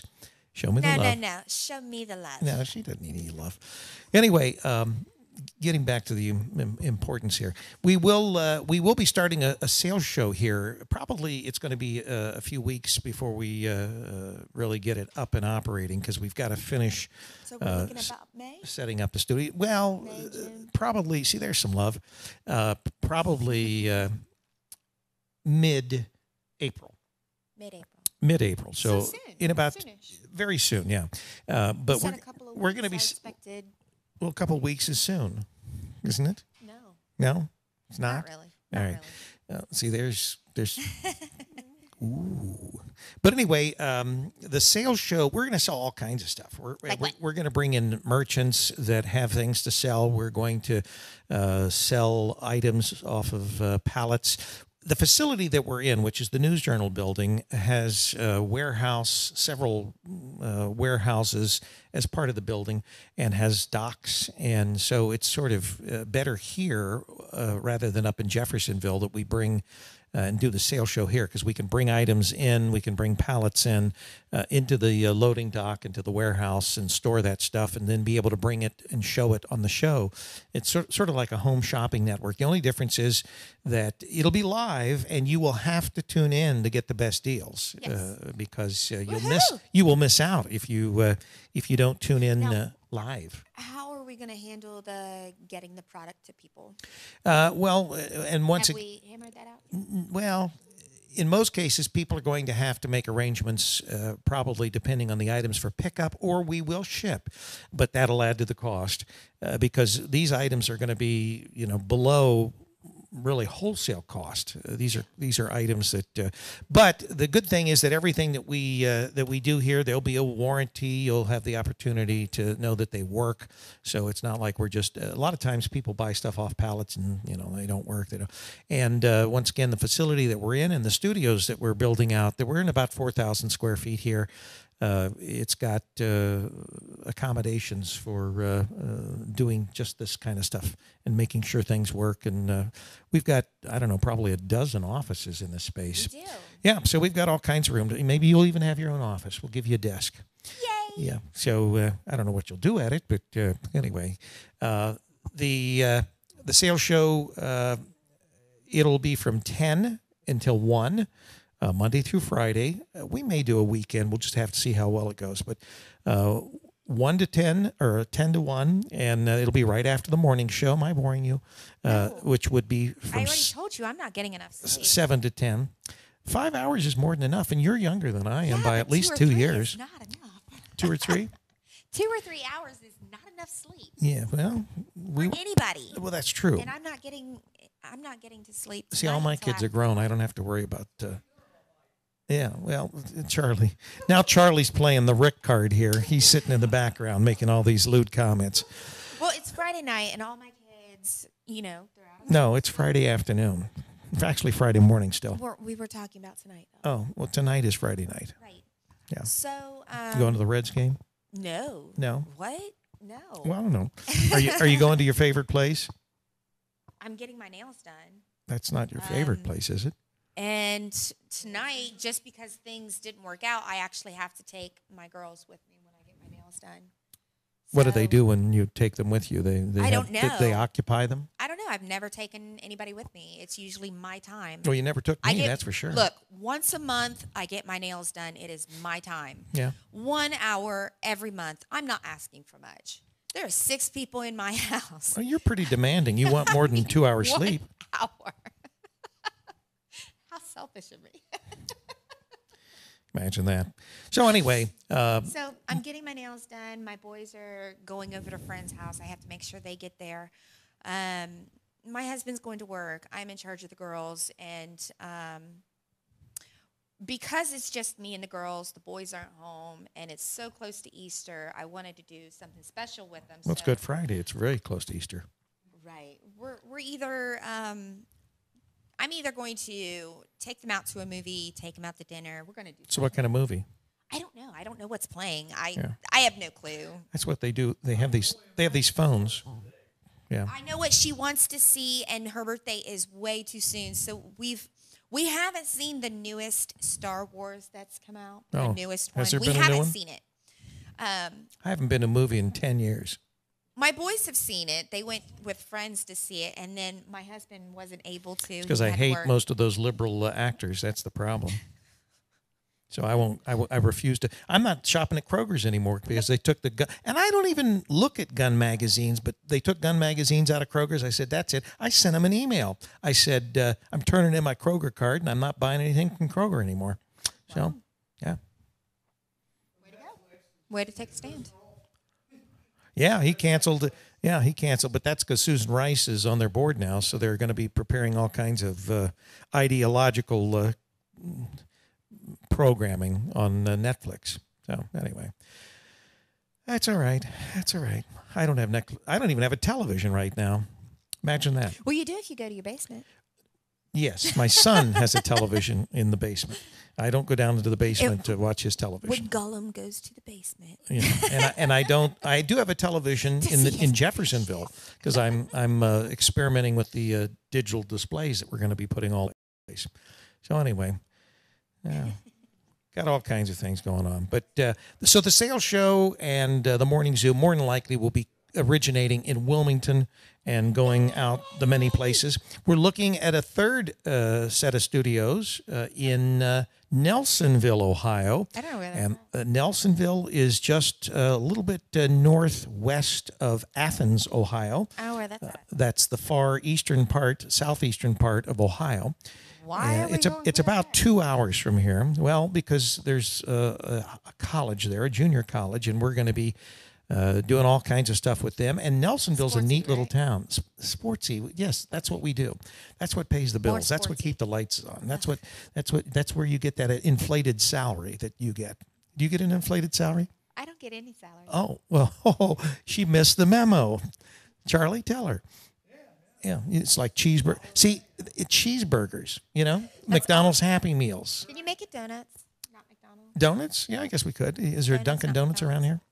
Oh, there's not. Yeah. Ooh, the egg. So anyway, you feeling better, Charlie? Oh, that's fine. Okay. Just need to go give her some calls. All right. So yes, prospectively, of course, the morning zoo will be transmitted over all the streams that we do. And the good thing about Nelsonville, one of the reasons we want to put a studio there is the college, Hocking College, which is a junior college, and we did 3 of their football games last year, but we're going to be taking on a lot more, and they're actually starting a media class, a media degree next year. So there's a young man that we met with this past, I don't know, it was Monday, Tuesday, Charlie, one of those days. And they're putting together a crew that will actually do a lot of our sports events, and we'll cover Hocking College. So we'll have a lot going on with Hocking College, and that's the reason we want to put a studio in. The other reason is the college actually owns the neatest restaurant in downtown Nelsonville. There are tablecloths on the tables, but it's got a neat old bar, brick. It's a really neat place. Did you say a needle bar? Or Neat a old bar. A neat old bar, sort of like Charlie, old. And yeah, he is neat. Oh, that's the cake. Okay. That's one of the cakes. So anyway, we're going to put a couple screens in that location, but they own the bar, and we got a tour of it the other day. It's not that big. It seats about 50 people, but it's just really sort of an upscale place. You wouldn't expect a college to own a bar like that. You'd think it would be more like a college bar, but then there are a few in downtown Nelsonville. The other thing that they have access to is a public access channel on cable there, Channel 71, and there might be some things that we'll do through that public access channel as far as our programming. So all kinds of neat things going on in Nelsonville, Ohio, and that's the reason that we're looking at putting studio there. So yeah, it's like home away from home away from home. We're putting these studios all over the place. And we might even get some original programming presented by their media department and some of the college students out at Nelsonville. And what is it, Kaylee? We've got a student out there. She was going to Wilmington College. Yeah, Kaylee Goins. She's out there, and they've got some interesting things at Hocking. Dean Gillum says he's in Jackson, which he's only 30 Jackson minutes is not that from far away. Athens. That's Yeah. right. And we're going to be doing a lot more with the Frontier Conference, which is the conference that was reformed with Jackson being one of those schools with Miami Trace and Washington Courthouse, Yep. Chillicothe, Greenfield. And so we'll be getting a lot more involved in the future with those schools. We're going to be doing a lot more in Portsmouth, Ohio, because of the Shawnee State connection that we've got. We've got a lot of universities and colleges that are really, really excited about the stuff that we're doing. We're talking currently with potentially a league that has 13 members in West Virginia and Ohio and Michigan and Tennessee and Kentucky. And we'd be like the Big Ten network for this conference. So there's just some interesting stuff that we're negotiating, that we're putting together, and a lot of growth going to be happening. And then we've got all these digital screens that we're going to be putting into restaurants and waiting areas and things like that. And we'll be streaming over those screens some of our games and things that we do as far as sports. We may even be able to include some of the morning shows when Mary Ann's not on it, as far as, she kind of, gets a little rowdy. So those we would have to censor because you probably couldn't put those in places. Yeah. Oh, goodness. But other than that, nothing's going on. It's kind of boring. I don't think I why I get only rowdy. I think I get passionate. Is that what you call it? I would call Kim passionate. Kim gets crazy. Well, that's another animal, Kim. Yeah, Kim, she gets crazy. Yeah, she does get crazy, and I can't understand why. I don't either. I mean, I am so nice to her, and She's lively. lively's a good word. Crazy's another word. Electric. Electric? Yes. Yeah. Okay. She's electric. That's a good word. Yeah, because she's got an on and off switch. She does have a button, big button. Yeah. Big liberal button. But anyway, yeah. All right. And me, I'm a little conservative. I'm kind of, I'm kind of conservative. But all right, so I'm going to let you redirect it back to Charlie here, and we'll get you 2 stars back into it. I hate getting too much attention here. But send me some more love before I get off here. Huh? There we go. Send him some love. Yeah, he's looking for some hearts. He's people. leaving. Tilly Lewis, how you doing? Tell Tilly's Rick on there. you love him. You want to And hear more from him. Scott Beatty, how you doing? He's on with us. Phil Hoskins says his ETA is 9:05, which that'll be outstanding. Can you give us a real estimate? That's pretty on top of it, isn't it? Dave Hurst has joined us this morning, so hopefully he's doing all right. I want to push that back a little more because you're going to try to get all 3 of us on there. We may have to back our chairs up a little to get all 3 of us We on got there. plenty of space to back him up. Okay, let's see. Oh, there's all the hearts flowing in for There's him. a bunch of hearts. Bill Mahanes is sending you hearts, Rick. Yeah, he said thanks. There you go. That's a little weird. Anyhow, Bill Mahanes asked for. He hadn't found out about your bank yet, but he wanted to know if Nancy Pelosi uses.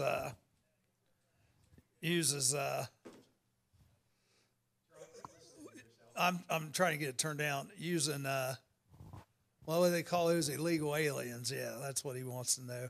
If Nancy Pelosi uses illegal aliens, I would say she probably does. Yeah, I'd say she probably does. Yeah. Yep. Appreciate you guys joining us. If you don't mind hitting the thumbs up, well, not the thumbs up, but hitting the share button. Appreciate all the hearts and all that out there. Anyhow, it is Easter weekend. Like I said, we got the big show at Snow Hill tomorrow. It's still going to be rainy and yucky. Rick, that sales show sounds pretty good. That's Jerry Keplinger. That's what he says.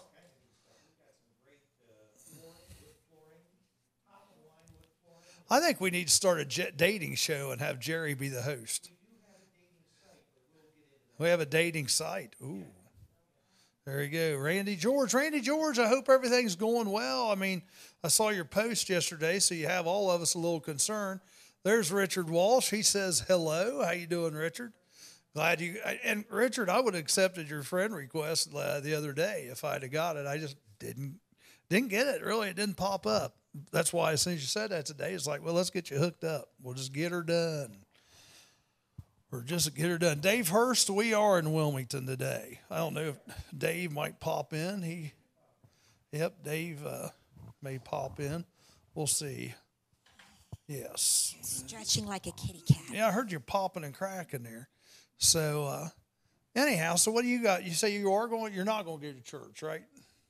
No, not this Sunday. I find it annoying if you go to church on the high holidays and the important ones. Yeah, I got you. You know, Christmas, Mother's Day, Father's Day, Easter, Thanksgiving, the ones that are high holidays where people who, well, those are the ones that people who don't go normally will go to. Yeah. And I just find that it's like a Sunday Christian. They just get on my nerves so much. You know, they're like cussing at you in the parking lot of the church because you took their parking lot. Sunday Christians, yes, it is a thing. It's, you know, they're good. It's Sunday. They're in church. They're the right kind of Christian. They're perfect. And then they leave church, and the rest of the week, you want to shove a stake up where they already have one. So it's... I think you just did. I did. I think she just did say that, yeah. So Sunday Christians, they get on my nerves, and it's the high holiday Christians that are the exact same. Only I think they're worse because they're like, well, I'm here today, and that makes up for the rest of the year. I can be perfect for the rest of the year. And look, I don't care that you only go once a year, but once a year, don't come to me like you're Muhammad, like you're the next saint. Muhammad is. If you go once a year, you're talking to the wrong side there. But go ahead. That's all right. Go ahead. Well, no, he's a prophet. So don't come to me like you're a prophet if you only go for a few hours out of the whole year. Leave there, and you're honking at me in the parking lot. You're honking at me on the road because I'm going a little slower than you'd like. It's 55 on that road. I'm going 60, and you're honking at me. And you have a Christian sticker in your back. We're going to the same place. You know what I mean? Those kind of people. They irk me the wrong way. So when it's a special day, I try not to go to church. Yes, yeah, you definitely need a little calming down. But here's the thing. It does. But one big point you're missing here. It doesn't make any difference. You go every Sunday, you go every day. The idea about that, in all honesty, is we aren't really supposed to judge. We should encourage. And it doesn't make any difference how often you go. I have yet to find. Now, this may be different for other people. I absolutely love the church. I grew up in Sabina going to a little mom and pop church. No. It was non-denominational. I feel like it was Baptist. Then we went to California, and I actually fell in love with that church. It was the first. It wasn't Scientology.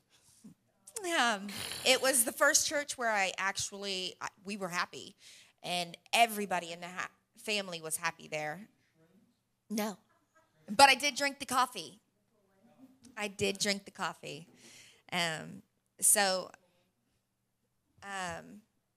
We come back, and we have yet to find a church where we're happy at. And I don't think so. You have to reach out and scroll it up. Scientology is. Just scroll it up there a little bit. That's as far as I guess it goes. Yeah. Oh, yeah. I know. So what do they believe? Well, it depends on what step you're at. I think it's until like step 8 you really find out about L. Ron Hubbard's master plan for it all. Apparently, they came from another. Well, they are considered a cult, but But L. Ron Hubbard, the founder of Scientology, said, that, and he stated it, but you don't get to see this until you're high enough up on the ranks, high enough to where you're not going to quit. It's too risky to quit. You've lost everything at that point. So you don't want to quit. But anyway, so L. Ron Hubbard came out and said, long before the earth was made, there was another planet who, and Scientology is probably going to like kill our Facebook feed. Yeah, look what's happening. You see the screen over here? Started messing up. Long before Earth was made, on another planet, these beings fell into discord, had a war, got into like a Z-28 plane, one of our modern planes. It's a Camaro. You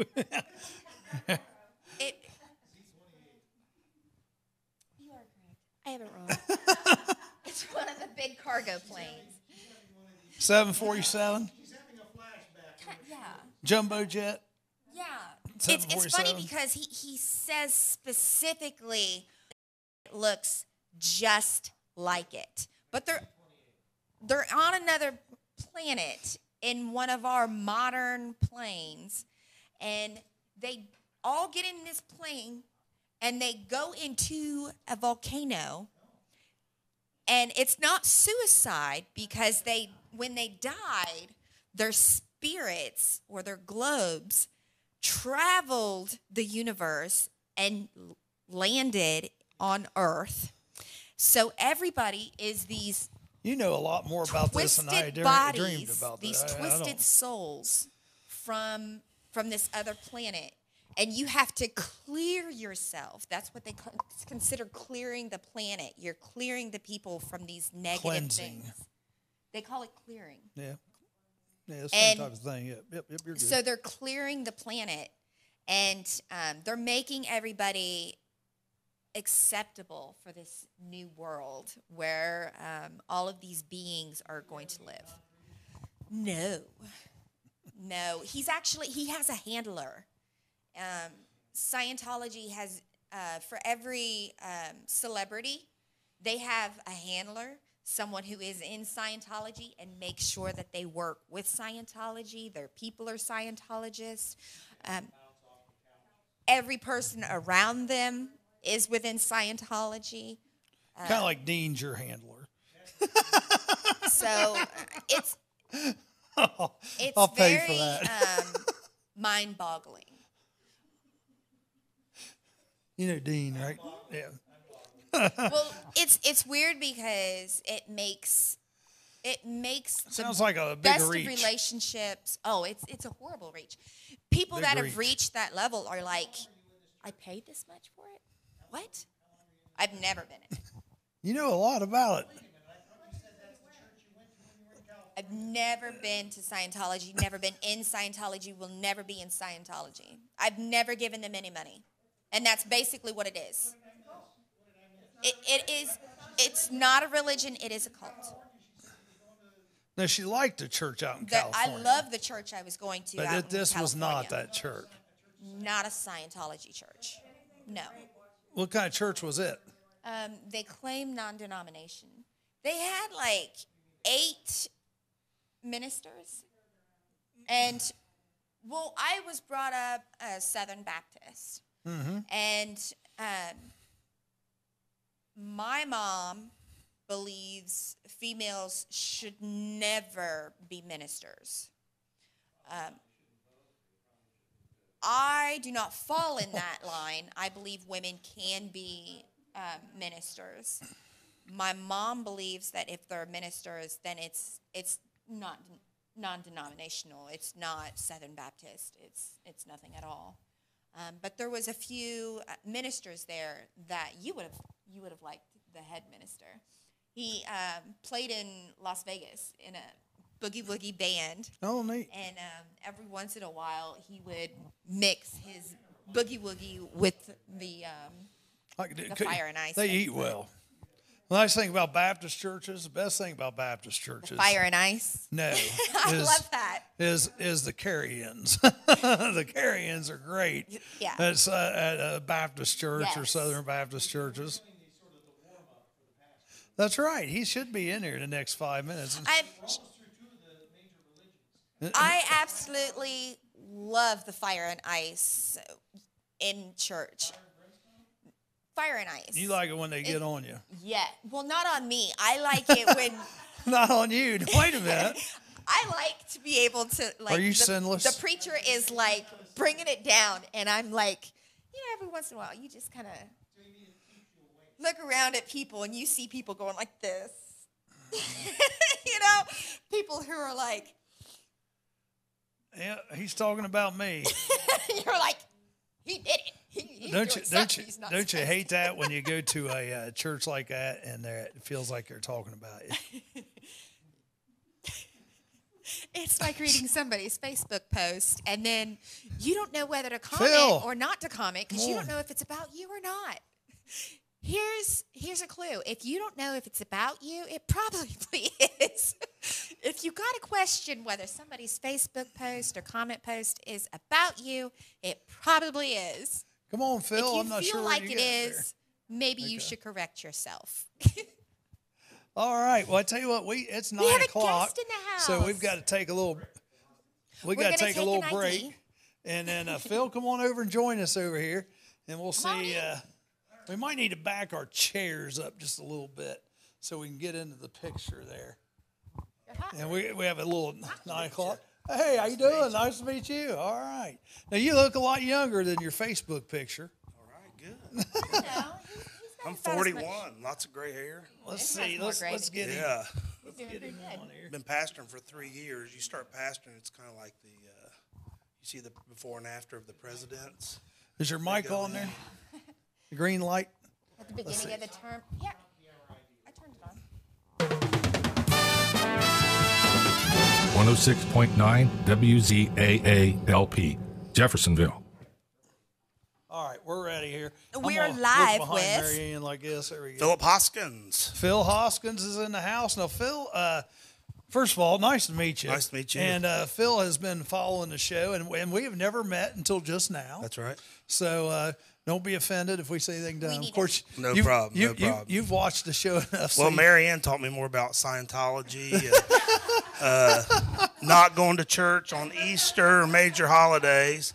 So I almost wrecked my truck on the way in, just hearing this kind of stuff. So first sermon's going to be to Mary Ann, and then we can Sorry, get into Mama. the rest of it. Yeah, Did, did you catch that though? apologize. Because she said The major I like those holidays. fire and brimstone services. Yeah. And I she think got- I heard Rick ask if they handled snakes at the little church she was raised at. So yeah, a lot of stereotypes I think that we No have snakes. to Definitely. put down. Yeah, Well, Phil is you're the gun toting, hunting, that's right. Yeah. sportsman, pastor. Oh, And we're now- going to put a disclaimer out there. We're not trying to push religion on you. We're not trying to push, don't convert if you don't want to. We're not saying, that, Just send your Christianity's tithes wrong. in to 33 New Burlington Road. There you go. Well, Jeremy Sloan, how you doing? What So church just in take it as Sabina? an Jeremy, shut up. You went there too. What church in Sabina was non-denominational when you were growing up? Shut up, Jeremy. You went to the same church. So what? Well, that's No, that's denominational. That's But she said she thought it was Baptist, right? Right. yeah, It well, that's, felt Baptisty. that- It did. That's We the had one we associated had with Cedarville the University. suppers afterwards. Yeah, right. Yeah. Steve Sicola. Not Cedarville, I but, love him. I Circleville. will always love him. He passed away. He was my favorite. My sister got married, and we tried to get him down to come back and do the wedding, and then we've had other things happen where we wanted a preacher, and he's like moved away. The church moved him, and but the whole family, he was fire and brimstone when you needed it. Oh, He yeah. was the minister, after church where the kids felt he had really good guidance. He Right. was there. It just seemed like the community was better. when we Right. grew up. Absolutely. Yeah. Yeah. Yeah, Phil, tell us all about your church, where you're at, and all that. So we were at Corwin Pentecostal Church, 33 New Burlington Road. Yeah. Non-snake handling, Pentecostal. Yeah. So Does Pentecostal do some of the snake handling? some of them do. Yeah. So Really? some of the Pentecostal churches. You get on YouTube, look like Jolie, West Virginia. Yeah, they're That's drinking what strychnine, and I will say this publicly: if it takes handling a snake to go to heaven, I'm probably not going to go because I just not going to do that. They take it literal. They take it literal when I think God just meant. Now, what is the thing behind that? If you Because take up I've never any, gotten the if you take up any snake serpent or drink of any deadly thing, basically God says, "I'm going to protect you when you get in a bind." So Peter, after they landed and started a fire, he was stoking the fire, and the snake got a hold of him. He shook the snake off, and Moses with the serpent. There's several different things there where snakes were involved, but basically God's saying, right, yeah. So they kind of take that one verse and take it literal. And I think that's the thing about the Bible. A lot of people fail. You need to read the verse before, after it. It's not written chronologically. You have to sort of take it all in context. And that's why, let's face it, that there's churches on every corner that have a gazillion different beliefs. Yes. Because you can take one scripture or even a part of a scripture and apply it to your life. That's why everybody in today's society, nobody's wrong.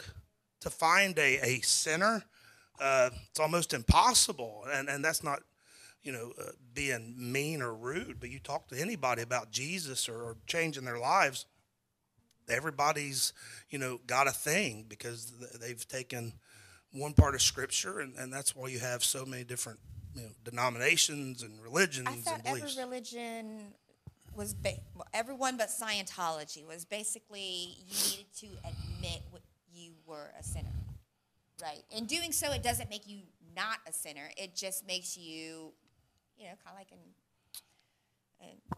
Well, let him tell you. Here you go. Yeah, so some Doesn't religions, some religions have basically taken the blood of Jesus out of their sermon or out of their message. So I don't know, and I don't know a lot about every religion, but, to go to a Catholic church and to be saved per se, I don't know if there's an acceptance of Jesus Christ as your Savior, and then, moving forward, I know you meet with the priest and you do certain things. So,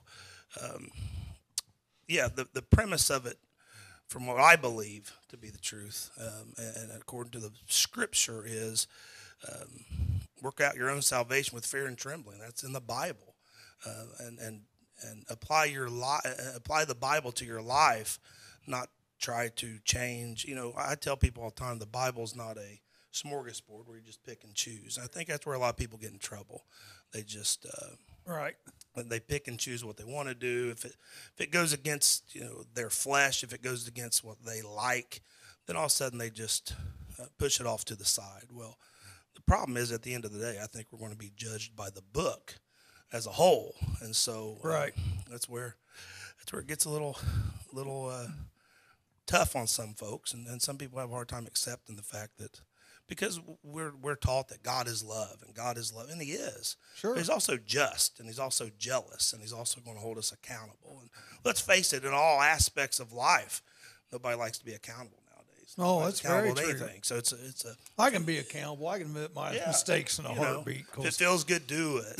And the problem is, back 50 years ago, you typically have somebody pointing their finger at you saying, no, no, no. Well, now they say, hey, yeah, man, and they embrace it. So just Snowflake society. Absolutely, yeah. So I got to add something here so I can just get this off my chest because this is hilarious. I don't know if did you watch Wednesday? Jerry Keplinger. Have you seen him on the show? yeah, He he threw this comment out there. He says, Charlie, I can honestly say I've never been thrown out of a church, but got close. That's why I started laughing. Yeah. He was telling me about all the places he'd been kicked out of. Yeah, but never a church. Yeah. At least he's never been kicked out of well, church. unless you're being disruptive, I can't imagine any reason to kick somebody out of a church. So Now, you that's a said good thing. you're kind of new to the pastoral life, right? Yeah, 3 years. 3 years. 3 in. years, So yeah. Was there something that happened? You just woke up one day and said, you know what? I'm going to be a minister. Today sounds good. No. Smells yellow. So, I was raised up in a small Pentecost church all the way up in Fairborn, Ohio. And just always, I think one thing that we need to always acknowledge is that we're products of our environment for the most part. Yep. If you're Baptist, your mom and dad was probably Baptist. If you're Pentecostal, you're probably raised in Pentecostal. So Scientologist? right, whatever. And so it's hard You to. born That's into why it. it's hard to, going around knocking on people's doors. I don't think that's very effective because how many people's been changed, over to more? How many people have taken that step over to Mormonism or Jehovah's Witness? I've never met anybody. They say, man, they came knocked on my door one day and really made a difference. So They're persistent, though, especially they are. Jehovah's They're Witness. persistent, and good for them for getting their word out. And so we need to be more open about that. But no, to answer your question, just being raised in that. I wasn't a terribly rebellious kid, but I was a normal, typical, kid, and so. I always felt a call on my life. My mom passed away seven years ago, be 8 years in September, but she told me my whole life. She said, I felt like the Lord impressed on her that God had his hand on my life. So then you go into the teenage years, and I'm doing everything that teenagers do. And my room was down in the basement. I'd hear my mom up there praying, and I could hear through the vents, and she'd be like, don't let Philip go to hell. I'm like, yeah, I was like, what she said, that's exactly right. Yeah, don't let Philip go to hell because he don't want to. But, you're trying to find your way. You know what I mean? You're trying to find your way. You're pushing the limits and just really... Listen to her. Yeah, that's what I'm saying, right? I'm laying there 16 years old, sneaking at 2 a.m, and I hear her say, don't let Philip Douglas go to hell. And I'm like, yes, please don't. So You're not friends with Jerry Keplinger, are you? No. Okay, I want to make sure. No, then you're making promises. You're like, Lord, if you let me wake up in the morning, I'll do better. And then you don't because, opportunity presents itself. So I always felt, as little church kids, we would play church. And, some might always be the singer and some might always be the offering taker. And I always wanted to be the preacher, you know what I mean? And so I can honestly say I've never played church. Yeah, we'd always. She always plays post office. We'd play, yeah. Some kids are playing like grocery store and post office. Yeah, we'd play church and like get my dad's old guitar out. And we may have even handled snakes a few times back then. I can't remember, but maybe night crawlers, But, I always felt that pull. And so even when I was out doing things I shouldn't be doing, And not perfect, So that's something people don't get. I mean, it's a calling. Everybody is a sinner, though. Yes. Everybody, and that's why God forgives sin. Yeah, we all start out that way. Absolutely. We're born into sin. Right, yeah. So That's then you why come we to that baptize point of babies. accountability, where you have to make a choice. So I just always felt that tug, always felt that call on my life. Then at 19 years old, I had a pulmonary embolism, blood clot in my lung, near-death experience. So, when you're 19 and you know everything you've been doing and you wake up and you're on a ventilator and you see all your family come up from Kentucky and the only time they ever come up from Kentucky is when somebody's dying and you're like, oh no, so no doubt. I got out of there and really that was kind of a turning point in my life. So I kind of got on the straight and narrow. And so to answer your question though, I evangelized in my early 20s. So what is that? Traveling around, holding revivals, a lot of youth camps. And so I preached, I think 38 different states last I counted. Like the Jones compound? Wow. No, not anything, nothing like quite like that. I'd go in, hold a week revival, or Just like go to different hold churches. a youth camp or preach at a camp meeting type thing. New Mexico. I just had opportunity to preach a lot of places. But then got married, and baby started coming, and I have 4 kids now, and so just always felt more pastoral than I did evangelistic. Evangelist comes into a church and he's kind of the rock star for the week because he's fresh and he's new and he's got these upbeat, uplifting sermons. And pastor's a whole different story because you're trying to get people to live right and you're involved in their lives. Right. And so, like I tell my church, you can't live on sugar cookies. It's not everything's just sweet and kind and lovey, and there's a way to live. And so sometimes I plow their row, and it doesn't make them happy, but I think if you love somebody, you're going to tell them the truth. So my wife's great uncle was the pastor at this church. My kids are 6th generation lambs in that Waynesville area. 6th generation lambs. Of that bloodline to go to that church. Wow. So my wife's great-great-great-grandpa, J.P. Lamb, sort of brought, Pentecost into the Miami Valley area. So when you say lamb, you're not meaning like the Lamb of God, like No, like the last name, Lamb, Lamb, yeah. At one time, the largest Republican family in Ohio, by the way. So Waynesville's full of lambs. You go to Waynesville, you go to McDonald's in Waynesville, and just say something about a lamb in a negative way, and you may not make it out. There's a good chance. So, great uncle. Good advice. We were going to church and being faithful to church and just praying for some direction, and had a lot of opportunities to pastor in Oklahoma and all these other places. And we have a special needs child. He has a Medicaid waiver, which takes years to get, and all of his doctors. He had a bone marrow transplant 5-6 years ago. Wow. And so, you had the preacher part of me being pulled.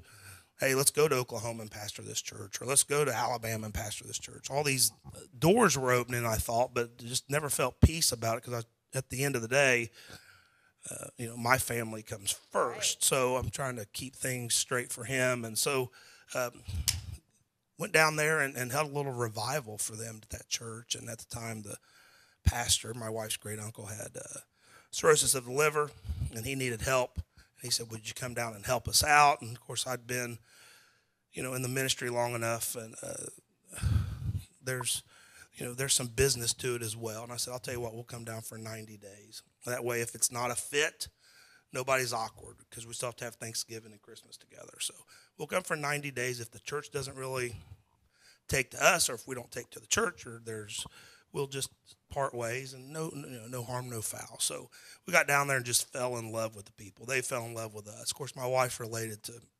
several of them. There were about 35 people there. Yeah, so they were kind of proud of that, even though I'm not a lamb, I'm a Hoskins. You are now. I am, yeah. I'm an honorary lamb. So, there were about 35 people there, and we just started doing a lot of community outreach. It was a small family church, mostly older congregation. There were 2 young kids there when we got there, plus my 4.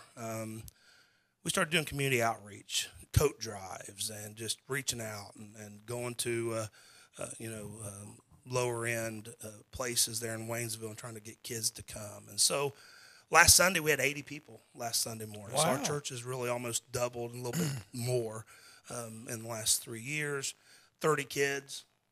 Wow. And so a lot of young couples. Yeah, so we're kind of a church on the move. And then for the independent, so we're not involved. We're not part of the Church of God. We're not part of, any organization. We're independent. So there's no Scientology. Right. So we kind of just do things, our way according to the Scripture. And so we felt like it was important to reach out to the community. In Corwin, right outside of Waynesville, right across the river. New Burlington Road, 33 New Burlington Road. So you have, I'm assuming with 30 children, you have a Sunday school? We do. Sunday school. We have every other Wednesday night we do children's church. Oh. And we've got several young couples coming now. So before it was basically me and my wife, because everybody else was older, and Right. they're sort of they're not past that. Now they would give, I would get their money from them. I'd say, hey, we need to buy. So I bought 160 coats from Old Navy for $4 a piece. I got hooked up with and we did tote drives. Wow. Well, older congregation, they're not going to go sit outside and set up coat racks, but my wife and I did it, and then all of a sudden God just sent us a lot of help. So we have young couples now with kids, and so. And I'll say our church is probably a community church, probably like you were talking about your pastor in Sabina. I preach funerals for people I never met. So I tell people I have 70 or so that come on Sunday morning, but I pastor probably 500-600 because everybody in that community belongs to Corwin Church. In fact, during a viewing one night, I was walking, and you're shaking hands and kissing babies and trying to be, I met a lady and I said, "Hi, how you doing?" She said, "Good." I said, "Where do you go to church?" And she said, "Oh, Corwin." I said, "Really?" She said, "Oh, yeah." I said, "Faithfully?" "Oh, yeah, faithful." "Really? You don't miss?" No, I don't miss. I love this church. And she said, "Now, who are you?" I said, "I'm the pastor." And I've been pastoring there a year and a half and never met her. So it's a community, I pastor everybody in the community. So I get, Oh, that's bad. I get called to go, pray for somebody at the hospital, or go visit somebody at the hospice, or preach a funeral. People I never met, but their grandma went there or their mom went there. And so it's, a lot of people, the old running joke is most preachers just drive around and eat fried chicken. Well, there's a little bit more to it than that. So Drive around and eat fried yeah, chicken. of course, I do like fried chicken, obviously. But there's a lot to it because I'm not just pastoring those 70 people in my church. I'm pastoring their kids, their grandkids, their aunts, their neighbors. I'm preaching neighbors' funerals and stuff like that because not everybody has a pastor. And so God's given us favor down there. So they keep me busy, though.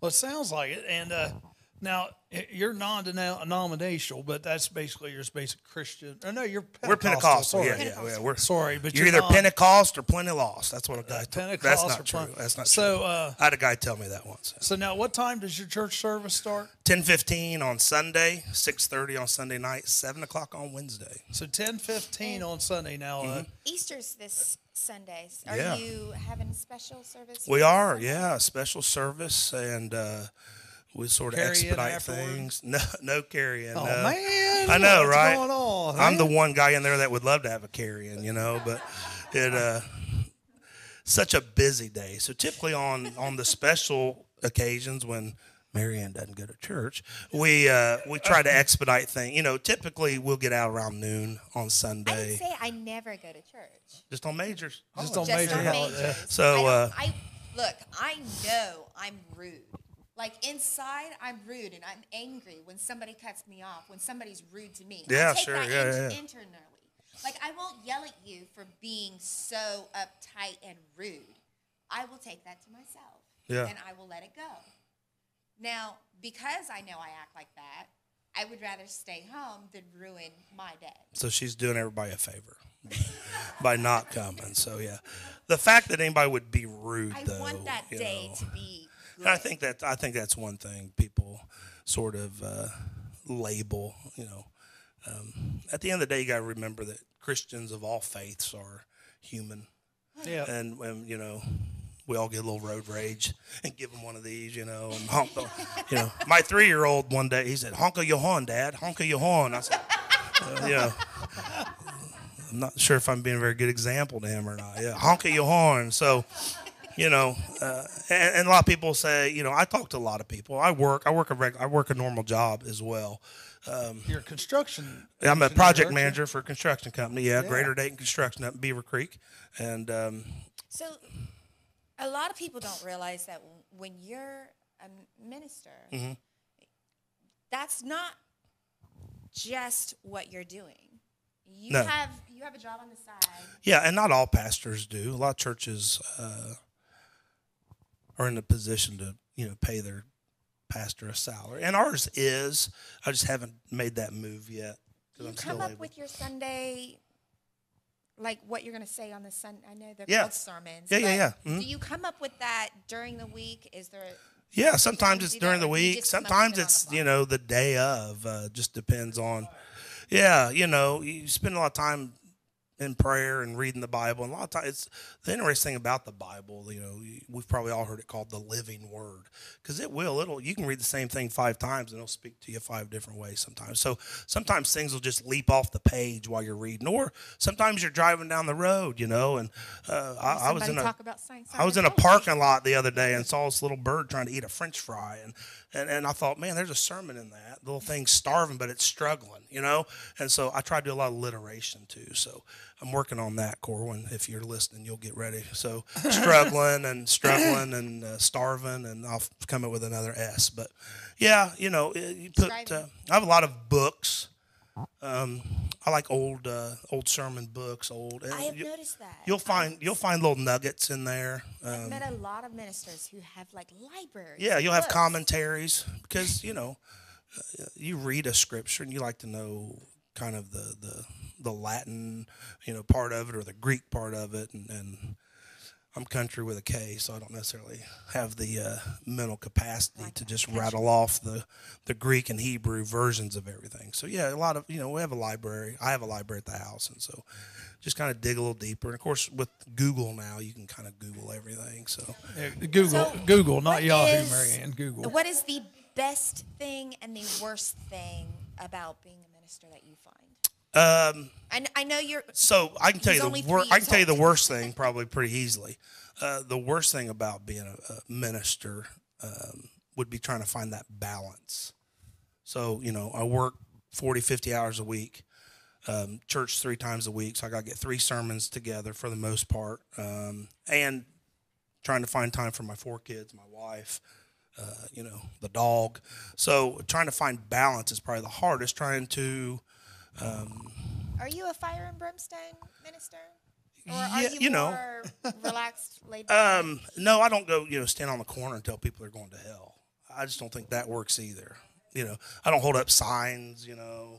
About homosexuals and what's the church out there in Kansas? I know what you're talking about. That does all that. I can't remember. They're so insignificant. I don't even try to remember their name because it's just ridiculous to do that. Because I never read where Jesus did that, and Jesus come across a lot of people that were pretty deep in sin, demon possessed, and the whole 9 yards, and so he never treated them that way. If you read the Bible, the only time Jesus flipped tables over and called people names, hypocrites, was the religious people, people that knew better. So, So to say fire and brimstone, so typical sermon, I'll try to start out a little bit slow. But yeah, I'm sweating and spitting and, kind of giving it one of those. And depending, if it's a serious sermon or if I'm just trying to get people focused in one direction. I'd say the content of the sermon kind of determines how because let's face it, a lot of it's about delivery. And we've probably all heard a preacher at one time. Yeah. Is it choppy? You see the top of my head? That's what he said.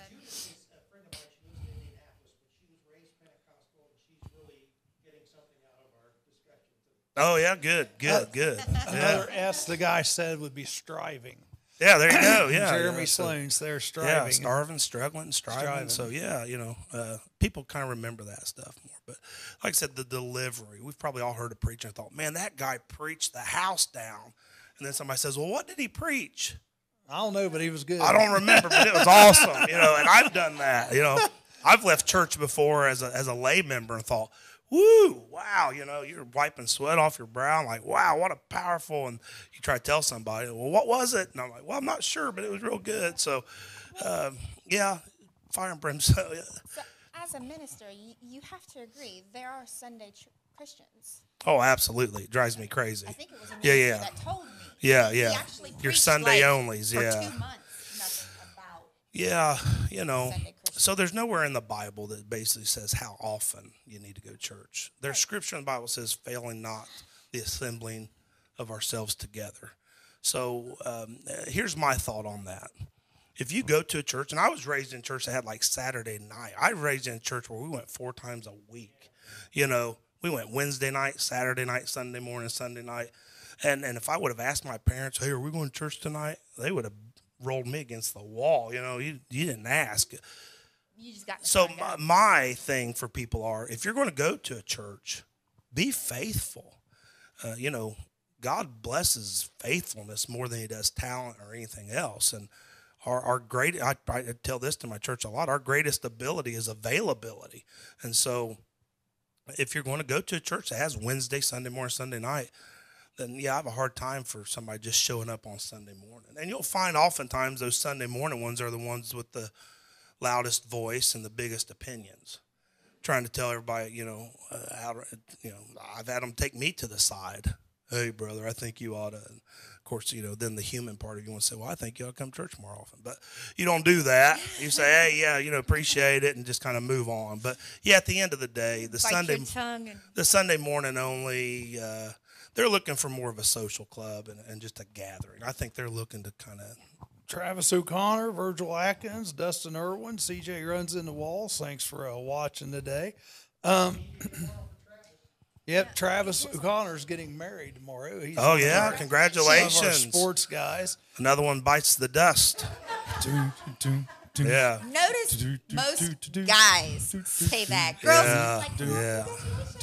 Right. Well, they like all the pomp and circumstance of it, Now, I tell you what, let's say, I want to ask you some questions that maybe somebody who doesn't ever go to church. Okay. And I want to hear your answers to all these. Right. Okay, well, you know what? Yeah, Phil, I like you. You're a good guy and all that. But I tell you what, I have done so many things wrong in my life. There ain't no way God's saving me. Yeah. How do you respond to somebody like that? Well, the Bible says that he didn't come to condemn the world, but to save it. And so the beautiful part of it is that God gives us a second chance, third chance, fourth chance. He wipes our slate clean. And that's the whole purpose of him. John 3:16. Most people know, they can either quote or know the gist of John 3:16, that God so loved the world. He didn't put any, specifics on that. He didn't talk about the condition of the world. He said, for God so loved the world that he gave his only begotten son, that whosoever believeth in him should not perish but have everlasting life. So he died for the sinner. And so memorize the whole Bible. Not all of it, just parts. Yeah. So, what I tell people is, I think oftentimes that we're our own worst enemy, and we have to forgive ourselves. We have to forgive ourselves before we'll ever go to, an altar or your home or wherever you're at and ask Jesus to forgive you and come into your life. So we have to forgive ourselves, and people are they're hard on themselves because we feel unworthy. But at the end of the day, we're all unworthy. None of us are worthy of anything. Everybody's the same. So. Okay, so since we're asking you things that people who don't go to church may ask you or come up with as a reason not to go to church. Yeah. What about, God and I we don't see eye to eye. We're having a war at the moment. Yeah. He did something. He was a vengeful God or whatever. Yeah. God did so and so. So I don't think he'd like me, or we're not going to go on. Yeah. I guess what I'd say to that person would be, unfortunately, God doesn't really care about your opinion, because, it's God's way, and God sets the rules, and God makes the rules. And so I've yet to meet anybody that says, man, God's just been terrible to me. We also have to understand that he's a sovereign God. He allows things to happen. My little boy he'll be 10 years old in April. He functions like a 6 or 9 month old, has a G-tube. He's never walked. He's never talked. There were moments where we're like, God, why? But at the end of the day, it was a genetic mutation during his growth process. So I think that's the one thing that people sort of take out. God's not a puppet master and sits up there and just pulls strings on everybody. We're free moral agents. We do what we want, right? I could go out here and kill somebody if I wanted to, and I don't want to. It's not my heart.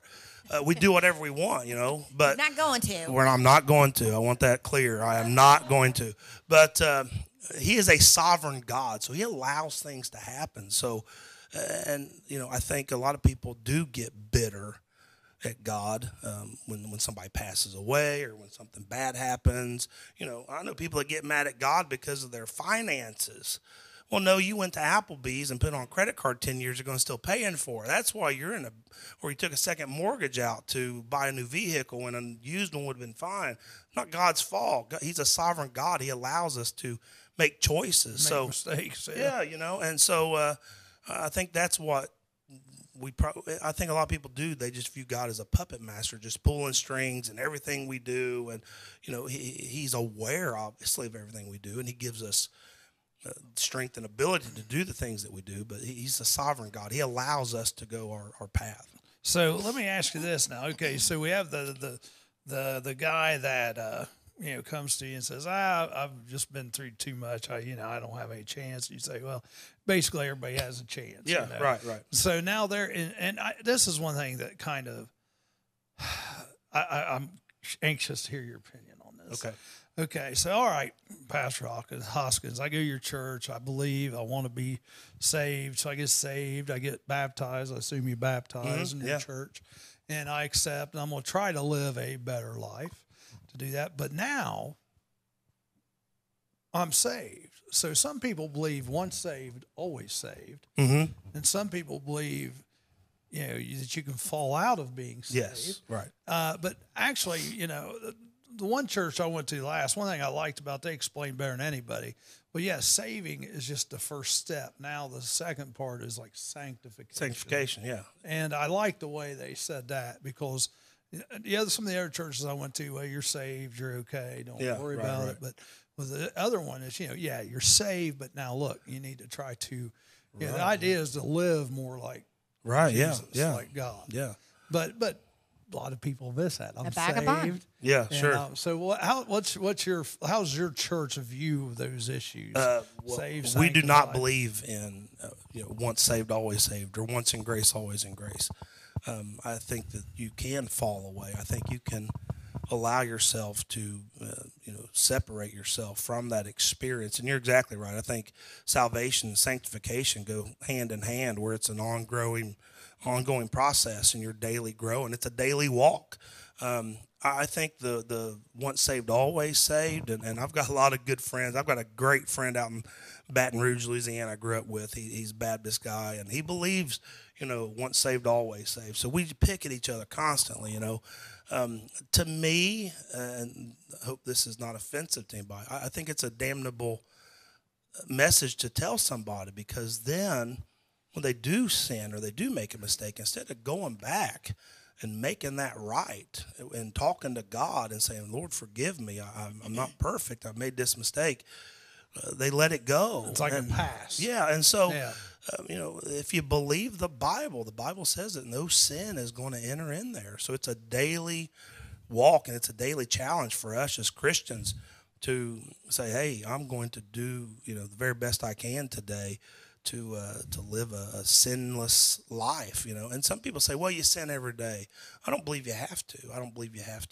I think through the grace of God and the mercy of God and the strength of God, if you start out praying every day and reading your Bible, it doesn't mean you don't slip up. And one thing about it is, because you do slip up and sin doesn't mean you're always automatically just backslid and you're bound for hell either. No. You have that conscience. You still have that still have conviction to kicks in. Yeah. So you make things right. And here's the beautiful part of it all. God takes everything into consideration. He takes a person's mindset into consideration. Suicide. I think God takes everything into consideration. You get somebody on, some prescription, and I worked as a nurse for 8.5 years. I've seen a lot of people, a lot of side effects of some of these meds or suicidal thoughts. Well, if I think God takes everything into consideration, and God will always do right by us. That's a great thing about it. Okay, how about this one? There are so many religions out there. And how do you know that when I die and I'm, being judged, how do you know that your religion is right for me? How do you know your religion is the right one and that I'm not supposed to be Hindu or Buddha or Scientology? Yeah. Well, I just, I go what's in the Bible. And this being Good Friday, the time where Jesus was crucified and hung on the cross, and then Sunday's coming, Easter.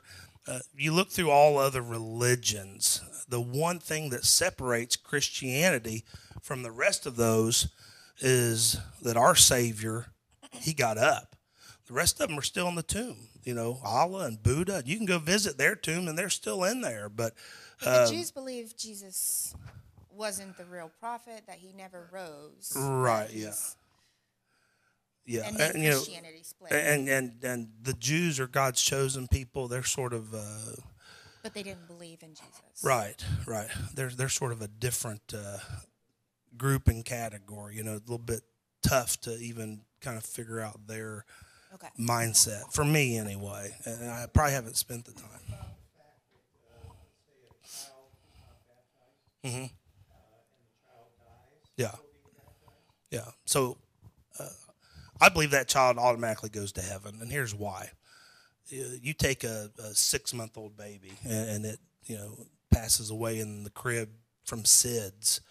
What is God judging that baby off of? Besides the fact that we know that we're all born into sin. And I think that means we're all born, and as we live, we're going to face a time to make a choice to either accept him or reject him. But, what's God going to judge a 6-month-old on? What's that? Has it ever said a bad, has it ever said a bad thing? Has it ever offended anybody? Has it ever, besides the smell? No, it's never offended anybody. It's never, done anything wrong. So, I think, and it's not clear in the Bible, so it's probably everybody's on a different level. Same way with, you take a 50-year-old, MRDD person that has capacity not to really understand and believe. God judges you by the book, but he also judges you on what you're able to comprehend and what you're able to get. You take people like that, or like a child.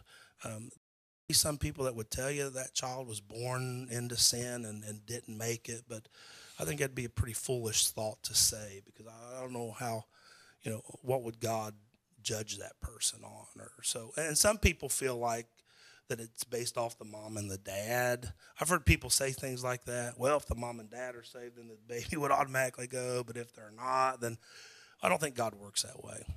No, I don't either. The Bible talks too much about not even offending a child. It says it'd be better that a millstone be tied around your neck and you be tossed into the sea than even offend a child. So I think God judges us on what we know and what we've been presented. I mean, there are people in the world in 2018 that have never heard the message of Jesus Christ. And that's why you have missionaries and people going out and trying to spread the word. And, communist China, there are people that have never read the Bible. They're having church underground, and so I think God holds us to what we know. And so, with a baby, I would never, it wouldn't even cross my mind to think that a baby or someone with a, different capacity of learning would not make it based on what they did or did not know. So this week, Easter Sunday, the Super Bowl of pastors. The Super Bowl. It is the Super Bowl, the big show. Yeah, it's the Super Bowl. We will have more people in church on Sunday than any other day. Guarantee it. Dresses and hats, and everybody's going to look good. Maybe Mary Ann will come down. Mary Ann's not coming because it's a special day. No. But you ought to go Let me down, ask you Mary this. Ann. I know I do Easter eggs for my kids because it's fun. Yeah, it's sure, fun. sure. Now, that has nothing to do with your religion. Right, no. So, Yeah, right. Yeah. Right. Some people feel like it's pagan. I know people that say, "Oh, No, I had a guy it tell me arrives one from the time, pagan. he was like, the It's first Easter eggs were fertility. died off the blood of slain children. I was like, oh That? my Lord.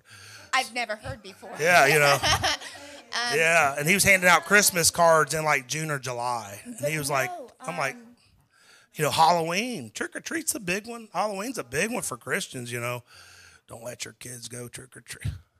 It's the devil's night. Well, how do you separate all of these modern day myths and concoctions that come with the holidays? I think you tell people it's a condition of the heart.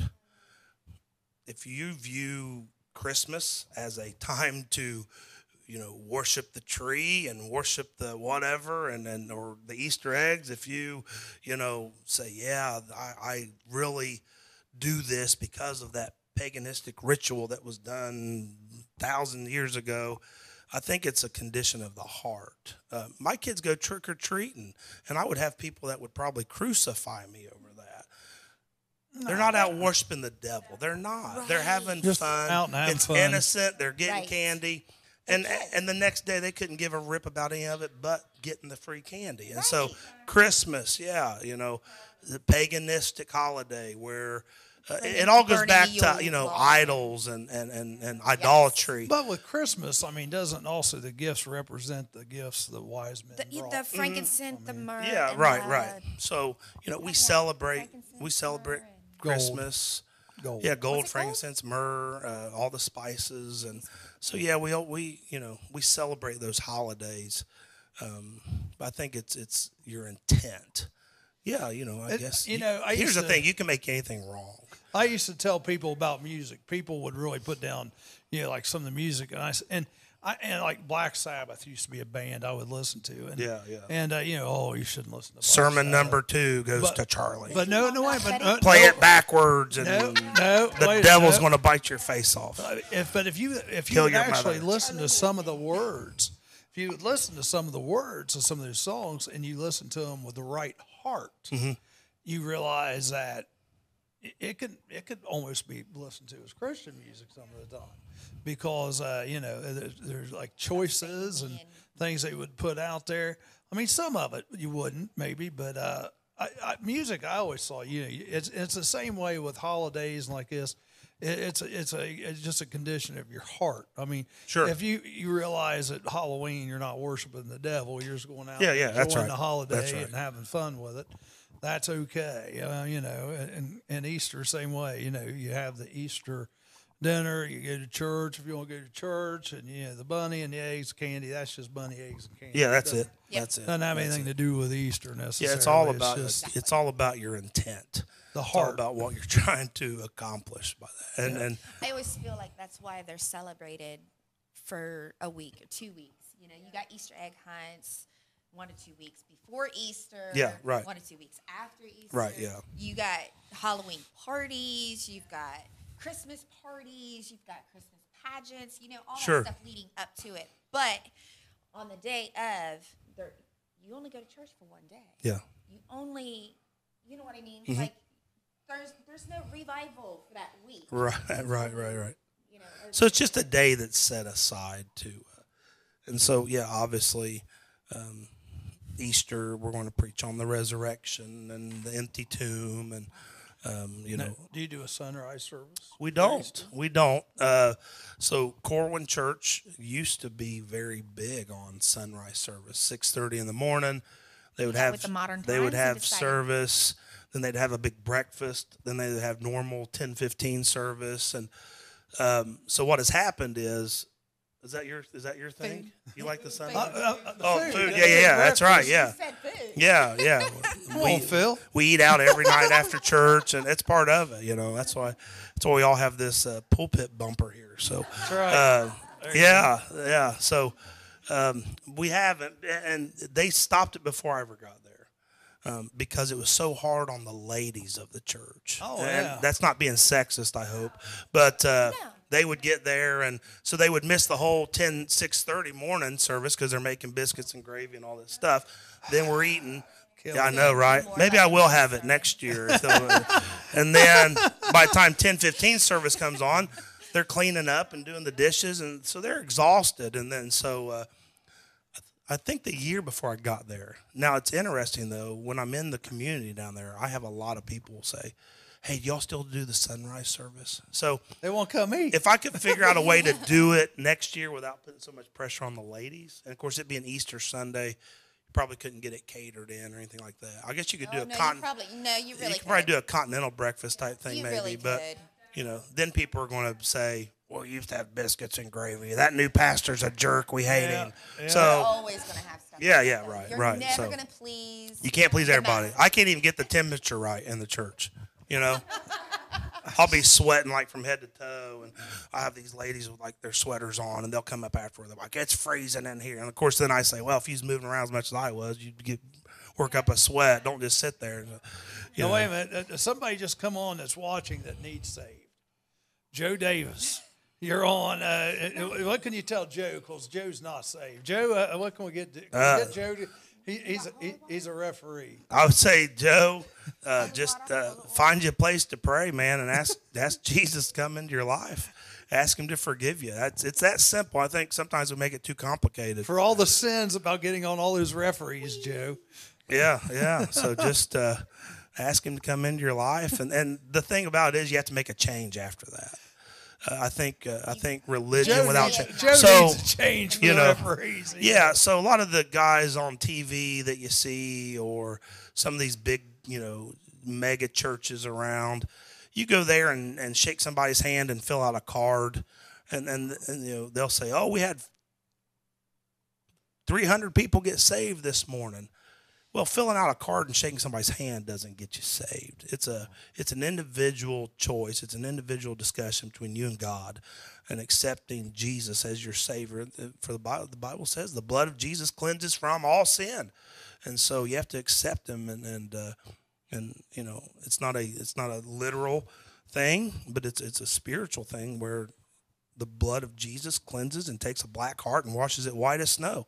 And so, Does your church do the blood and communion? yes. Yeah, tomorrow night or Sunday night, 6:30. Now, is We'll that be an doing every- communion. No, not every every week. Sunday, No, every week? it's once a year type thing. It's once a year? yeah, and some people do it probably once a quarter. Some We talked about this with we some had churches some. do it. I think it's a very Latter-day special Saints on. thing. I think it's not something that you read in the Bible that was just done constantly. Right. It was the last. I think some people sort of view it as Some churches do it weekly. yeah, and I Some think do. they. The only spot in the Bible that it's mentioned is at the Last Supper. Right. So, usually, Easter or like New Year's Day is a good time to do that. It's a pretty serious thing, to be honest with you. It's a time where you examine yourself and to make sure that everything's right. So, Okay. So, before you partake of that. sorry. What is your take on cults versus religion? I think a cult would be anything that follows a man or man-made. If you're not making God the head Jesus was. and Jesus the head, most of your cults, you'll see that it benefited one person, the guy on top, right? It's like a pyramid scheme. Truthfully, multi-level marketing is what they call it now, but because pyramids are illegal. But yeah, who profited out of the whole Jim Jones thing or David Koresh? Him. They sleep with all the women. They get all the money. They brainwash these people. There's usually one guy that's doing all the benefit, or the leaders, or his people. So you take these guys out in Utah with, living on a compound with 12 wives. He's the only one benefiting from that. First of all, he's a pervert. Marrying 14-year-old girls, he's a pervert. He's benefiting from that, and somehow in his sick, twisted way, they're very charismatic. And so they'll win people over by their charisma, and then my goodness, people. And I think it really shows a bigger problem where people are searching for something. They really are. They're searching to be accepted. They're searching to be part of a group. And so if you get somebody that's vulnerable, and they prey on weaker type people and get them in there to fulfill their agenda. And so anything cultish really focuses more on a man or on L. Ron Hubbard or a person, as opposed to God the Father and Jesus Christ his Son. And so yeah, right. So it's either benefiting them physically Talking or about sweat financially. lodges. You know, think about it. They're making. If you could convince all these people to just pour their money into. Yeah, I don't. That's right. That's right. You're buying him a Gulfstream jet, and you know. Right, but biblically, the pastor is the servant. Biblically, Right. if anybody's supposed to go without a coat, it's supposed to be the servant, the shepherd. Right. I think by default, the pastor sort of gets viewed at a little bit higher because it also talks about giving double honor to the man of God and all that. And so I think that's more of a respect thing than a put them on a pedestal type thing. So, you know, and you do have people that, you know, if you're worshiping your pastor, you've got it all wrong. You've got it all Right. wrong because that guy might let you down. Oh, yeah. You know what I mean? That guy might let you down. You know, Jimmy Swaggart and Jim Baker, they let a lot of people down. yeah. I'm not saying they didn't make things right or get right late, whatever. But, there were a lot of people that were crushed over that. Like the children. Randy Fair's Yeah, watching. exactly. Michael Pancake, how you guys doing? So, if you had to say, hey, you know, counseling someone off of an addiction, and someone is like, you know, I've just been down this road so many times, I've asked for forgiveness so many times. Right, yeah. And if God truly loved me, he wouldn't let me keep going back down the dark path. Yeah, or, right. How do you come back? Well, that? there How again, do I you- think you have to convince that person that a lot of the reasons that we are where we are is because of choices that we've made. A chemical addiction, an But God addiction knows to what you're something, gonna do. He's got that book that he shows knows. what He everything knows. does. He So knows. If he didn't like it, he would have changed it. Well, like I said, he's a sovereign God. He's not that puppet master that says, I could leave here right now and go buy, we could all go buy heroin, or I wouldn't even know where to start. But, you know, we could if we wanted to. We could go get whatever. Hey, let's go. I'm sure there's, yes. Yeah, somebody's selling crack within a mile from here. I don't know who it would be, and I'm not I'm interested. not gonna lie. It's a little scary that you know where to get some of this stuff at. Like she's like, I can leave here and Yeah, have it yeah. in 20 minutes. Yeah. And so, you know, I encourage people too. And so Not a lot gonna of people, lie, it's a little scary. you know, a lot of people would probably say, hey, just give it to God. And yeah, God will help you if you let him and if you choose to. But, hey, find a good program too. We've Find a good definitely got to have you back. This is Yeah. been really Yeah. I have the gift of gab. I'm sorry if I educational. rambled on. Yeah, yeah. No, You're that's- all right. You're great. You give a preacher a microphone is- and a this crowd, is, you better watch out. The only thing, we're supposed to have a carry-in with that. Yeah, carry on next time. Again, this is our Shouldn't there be special donut? guest. I have some cough drops in the truck. Again, this is our special guest. Phil Hoskins. Phil Hoskins, Corwin Pentecostal Church, Sunday morning, 10:15, 33 New Burlington Road, Waynesville, 45068. On a lighter note here, Yeah. now you're well, this is pretty deep. Well, you Now talk- you're also a hunter, right? I love to hunt. So, Yeah. are you it's a- therapeutic for me. Now, are you a turkey hunter? I like turkey hunt. April 30th is opening day turkey season, but I got a lady having I think it's the thyroid 23rd. surgery. I think it's the Different 23rd. regions, I think. I think So- we're the 23rd. Okay, good. That's even better. So Well, I can go. have you been watching the show on Thursday? Yeah, 'Cause these yeah, I guys watched are that going guy to a little start. bit. Yeah, Well, yeah. and he's wanting to take me. I've never hunted. Yeah, you got to before in my go. life. They can see the Yeah. white in your eyes from 100 yards away, though. You got to. That's true. A turkey can. It's the hardest thing. They're the most elusive animal to hunt. Really? But it's fun, man. Oh yeah. So have you It's got fun. some turkeys in the past? Yeah, yeah. Turkey, deer. Now, do you do the bow and arrow, or do I you love do to the bow hunt. No, I'm not much Now, of a gun hunter. I'll now, go, but now, Phil, just so you know, we're looking for a place for me to go do this, and you're more than welcome to come join us, especially if you know a place where we to could take go. you turkey hunting. Yeah. Yeah, I might be able to get you. Dart one or tase one for me? I might be able to put you on a turkey. Can you just dart one or tase one for me and bring it back to my place? That way I can. Oh, you want it alive? Yeah, Oh, I can fatten it yeah. up. I'll get I my have a rope. Thanksgiving this year. I'll see up if I in can Ohio. rope a turkey. How's that? But let me know if you'd We'll make be a interested lasso. in that, seriously, Yeah, because yeah. we're kind of looking for a place. Yeah, I've to got go. a farm out in Oregonia that I do a lot of deer hunting on. I don't know if I'll find out if there's turkey there. Yeah, find out about that.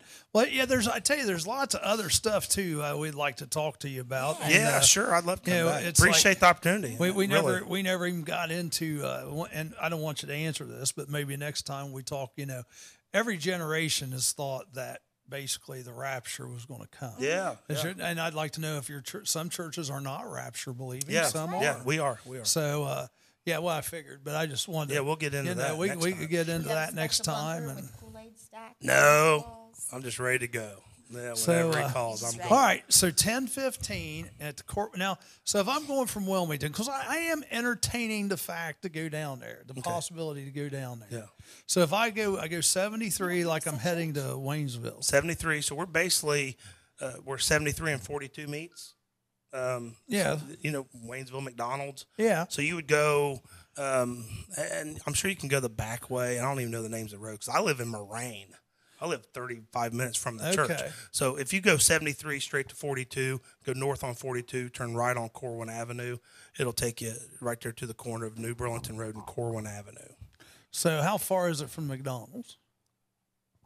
2 minutes. 2 minutes. Yeah, 2 minutes. So go up basically to 42, make Towards a right. Xenia, turn right on Corwin Avenue. Towards Xenia? Yeah, just 42. I mean, you're talking just a mile or two when you turn. So like 73. out toward the golf course, turn that way. No, the other way. Okay, we just told me towards. Yeah, you'd be going towards Lebanon. Okay. Yeah, so north on 42. I got bass backwards there. Sorry So about 73, that. Okay. 42. Take a a right. and then right. There's a storage unit. Little Yeah. storage unit place there. It's Corwin Avenue. Yep. Cross over that. Der Dutchman. Yeah, if you turn right before you ever get to where the Der Dutchman used to be. Okay. That's where we're at. Okay. I got you. Mavis Purley, Ronnie Wallace, James Palmer. You guys have missed a great last hour here. Yep, you're going to have to go back and rewatch it. And I tell you what, you just let us know. I know today you're probably off because Good Friday, but I don't know. Working today. Are you? But I have a pretty flexible schedule. Do so. you? I don't know, because I actually need to go to the bank. I Googled it today. I think they are. We do have My to bank is ask. on the phone, and it is always open. We do have to ask, though, the all-important question before we leave. When we first of all, we wish everybody a happy Easter, Good Friday, Yeah, good absolutely. holiday weekend. Absolutely. Go down and see Phil down there Yeah, at please Corwin. do. We'd love it. Even though they don't have any carry-in this week. Or snakes. But the ultimate question, it's coming. Do you know what I'm going to ask you? I don't know. Let's hear it. Are you related to Bill Mahanes? No. And I thank God every day that I'm not. We're out of here. Everybody have a great day and great Thank you. weekend. Appreciate it Great so much. weekend, guys.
Be done. Oh, it was wrong. Please, darling, don't.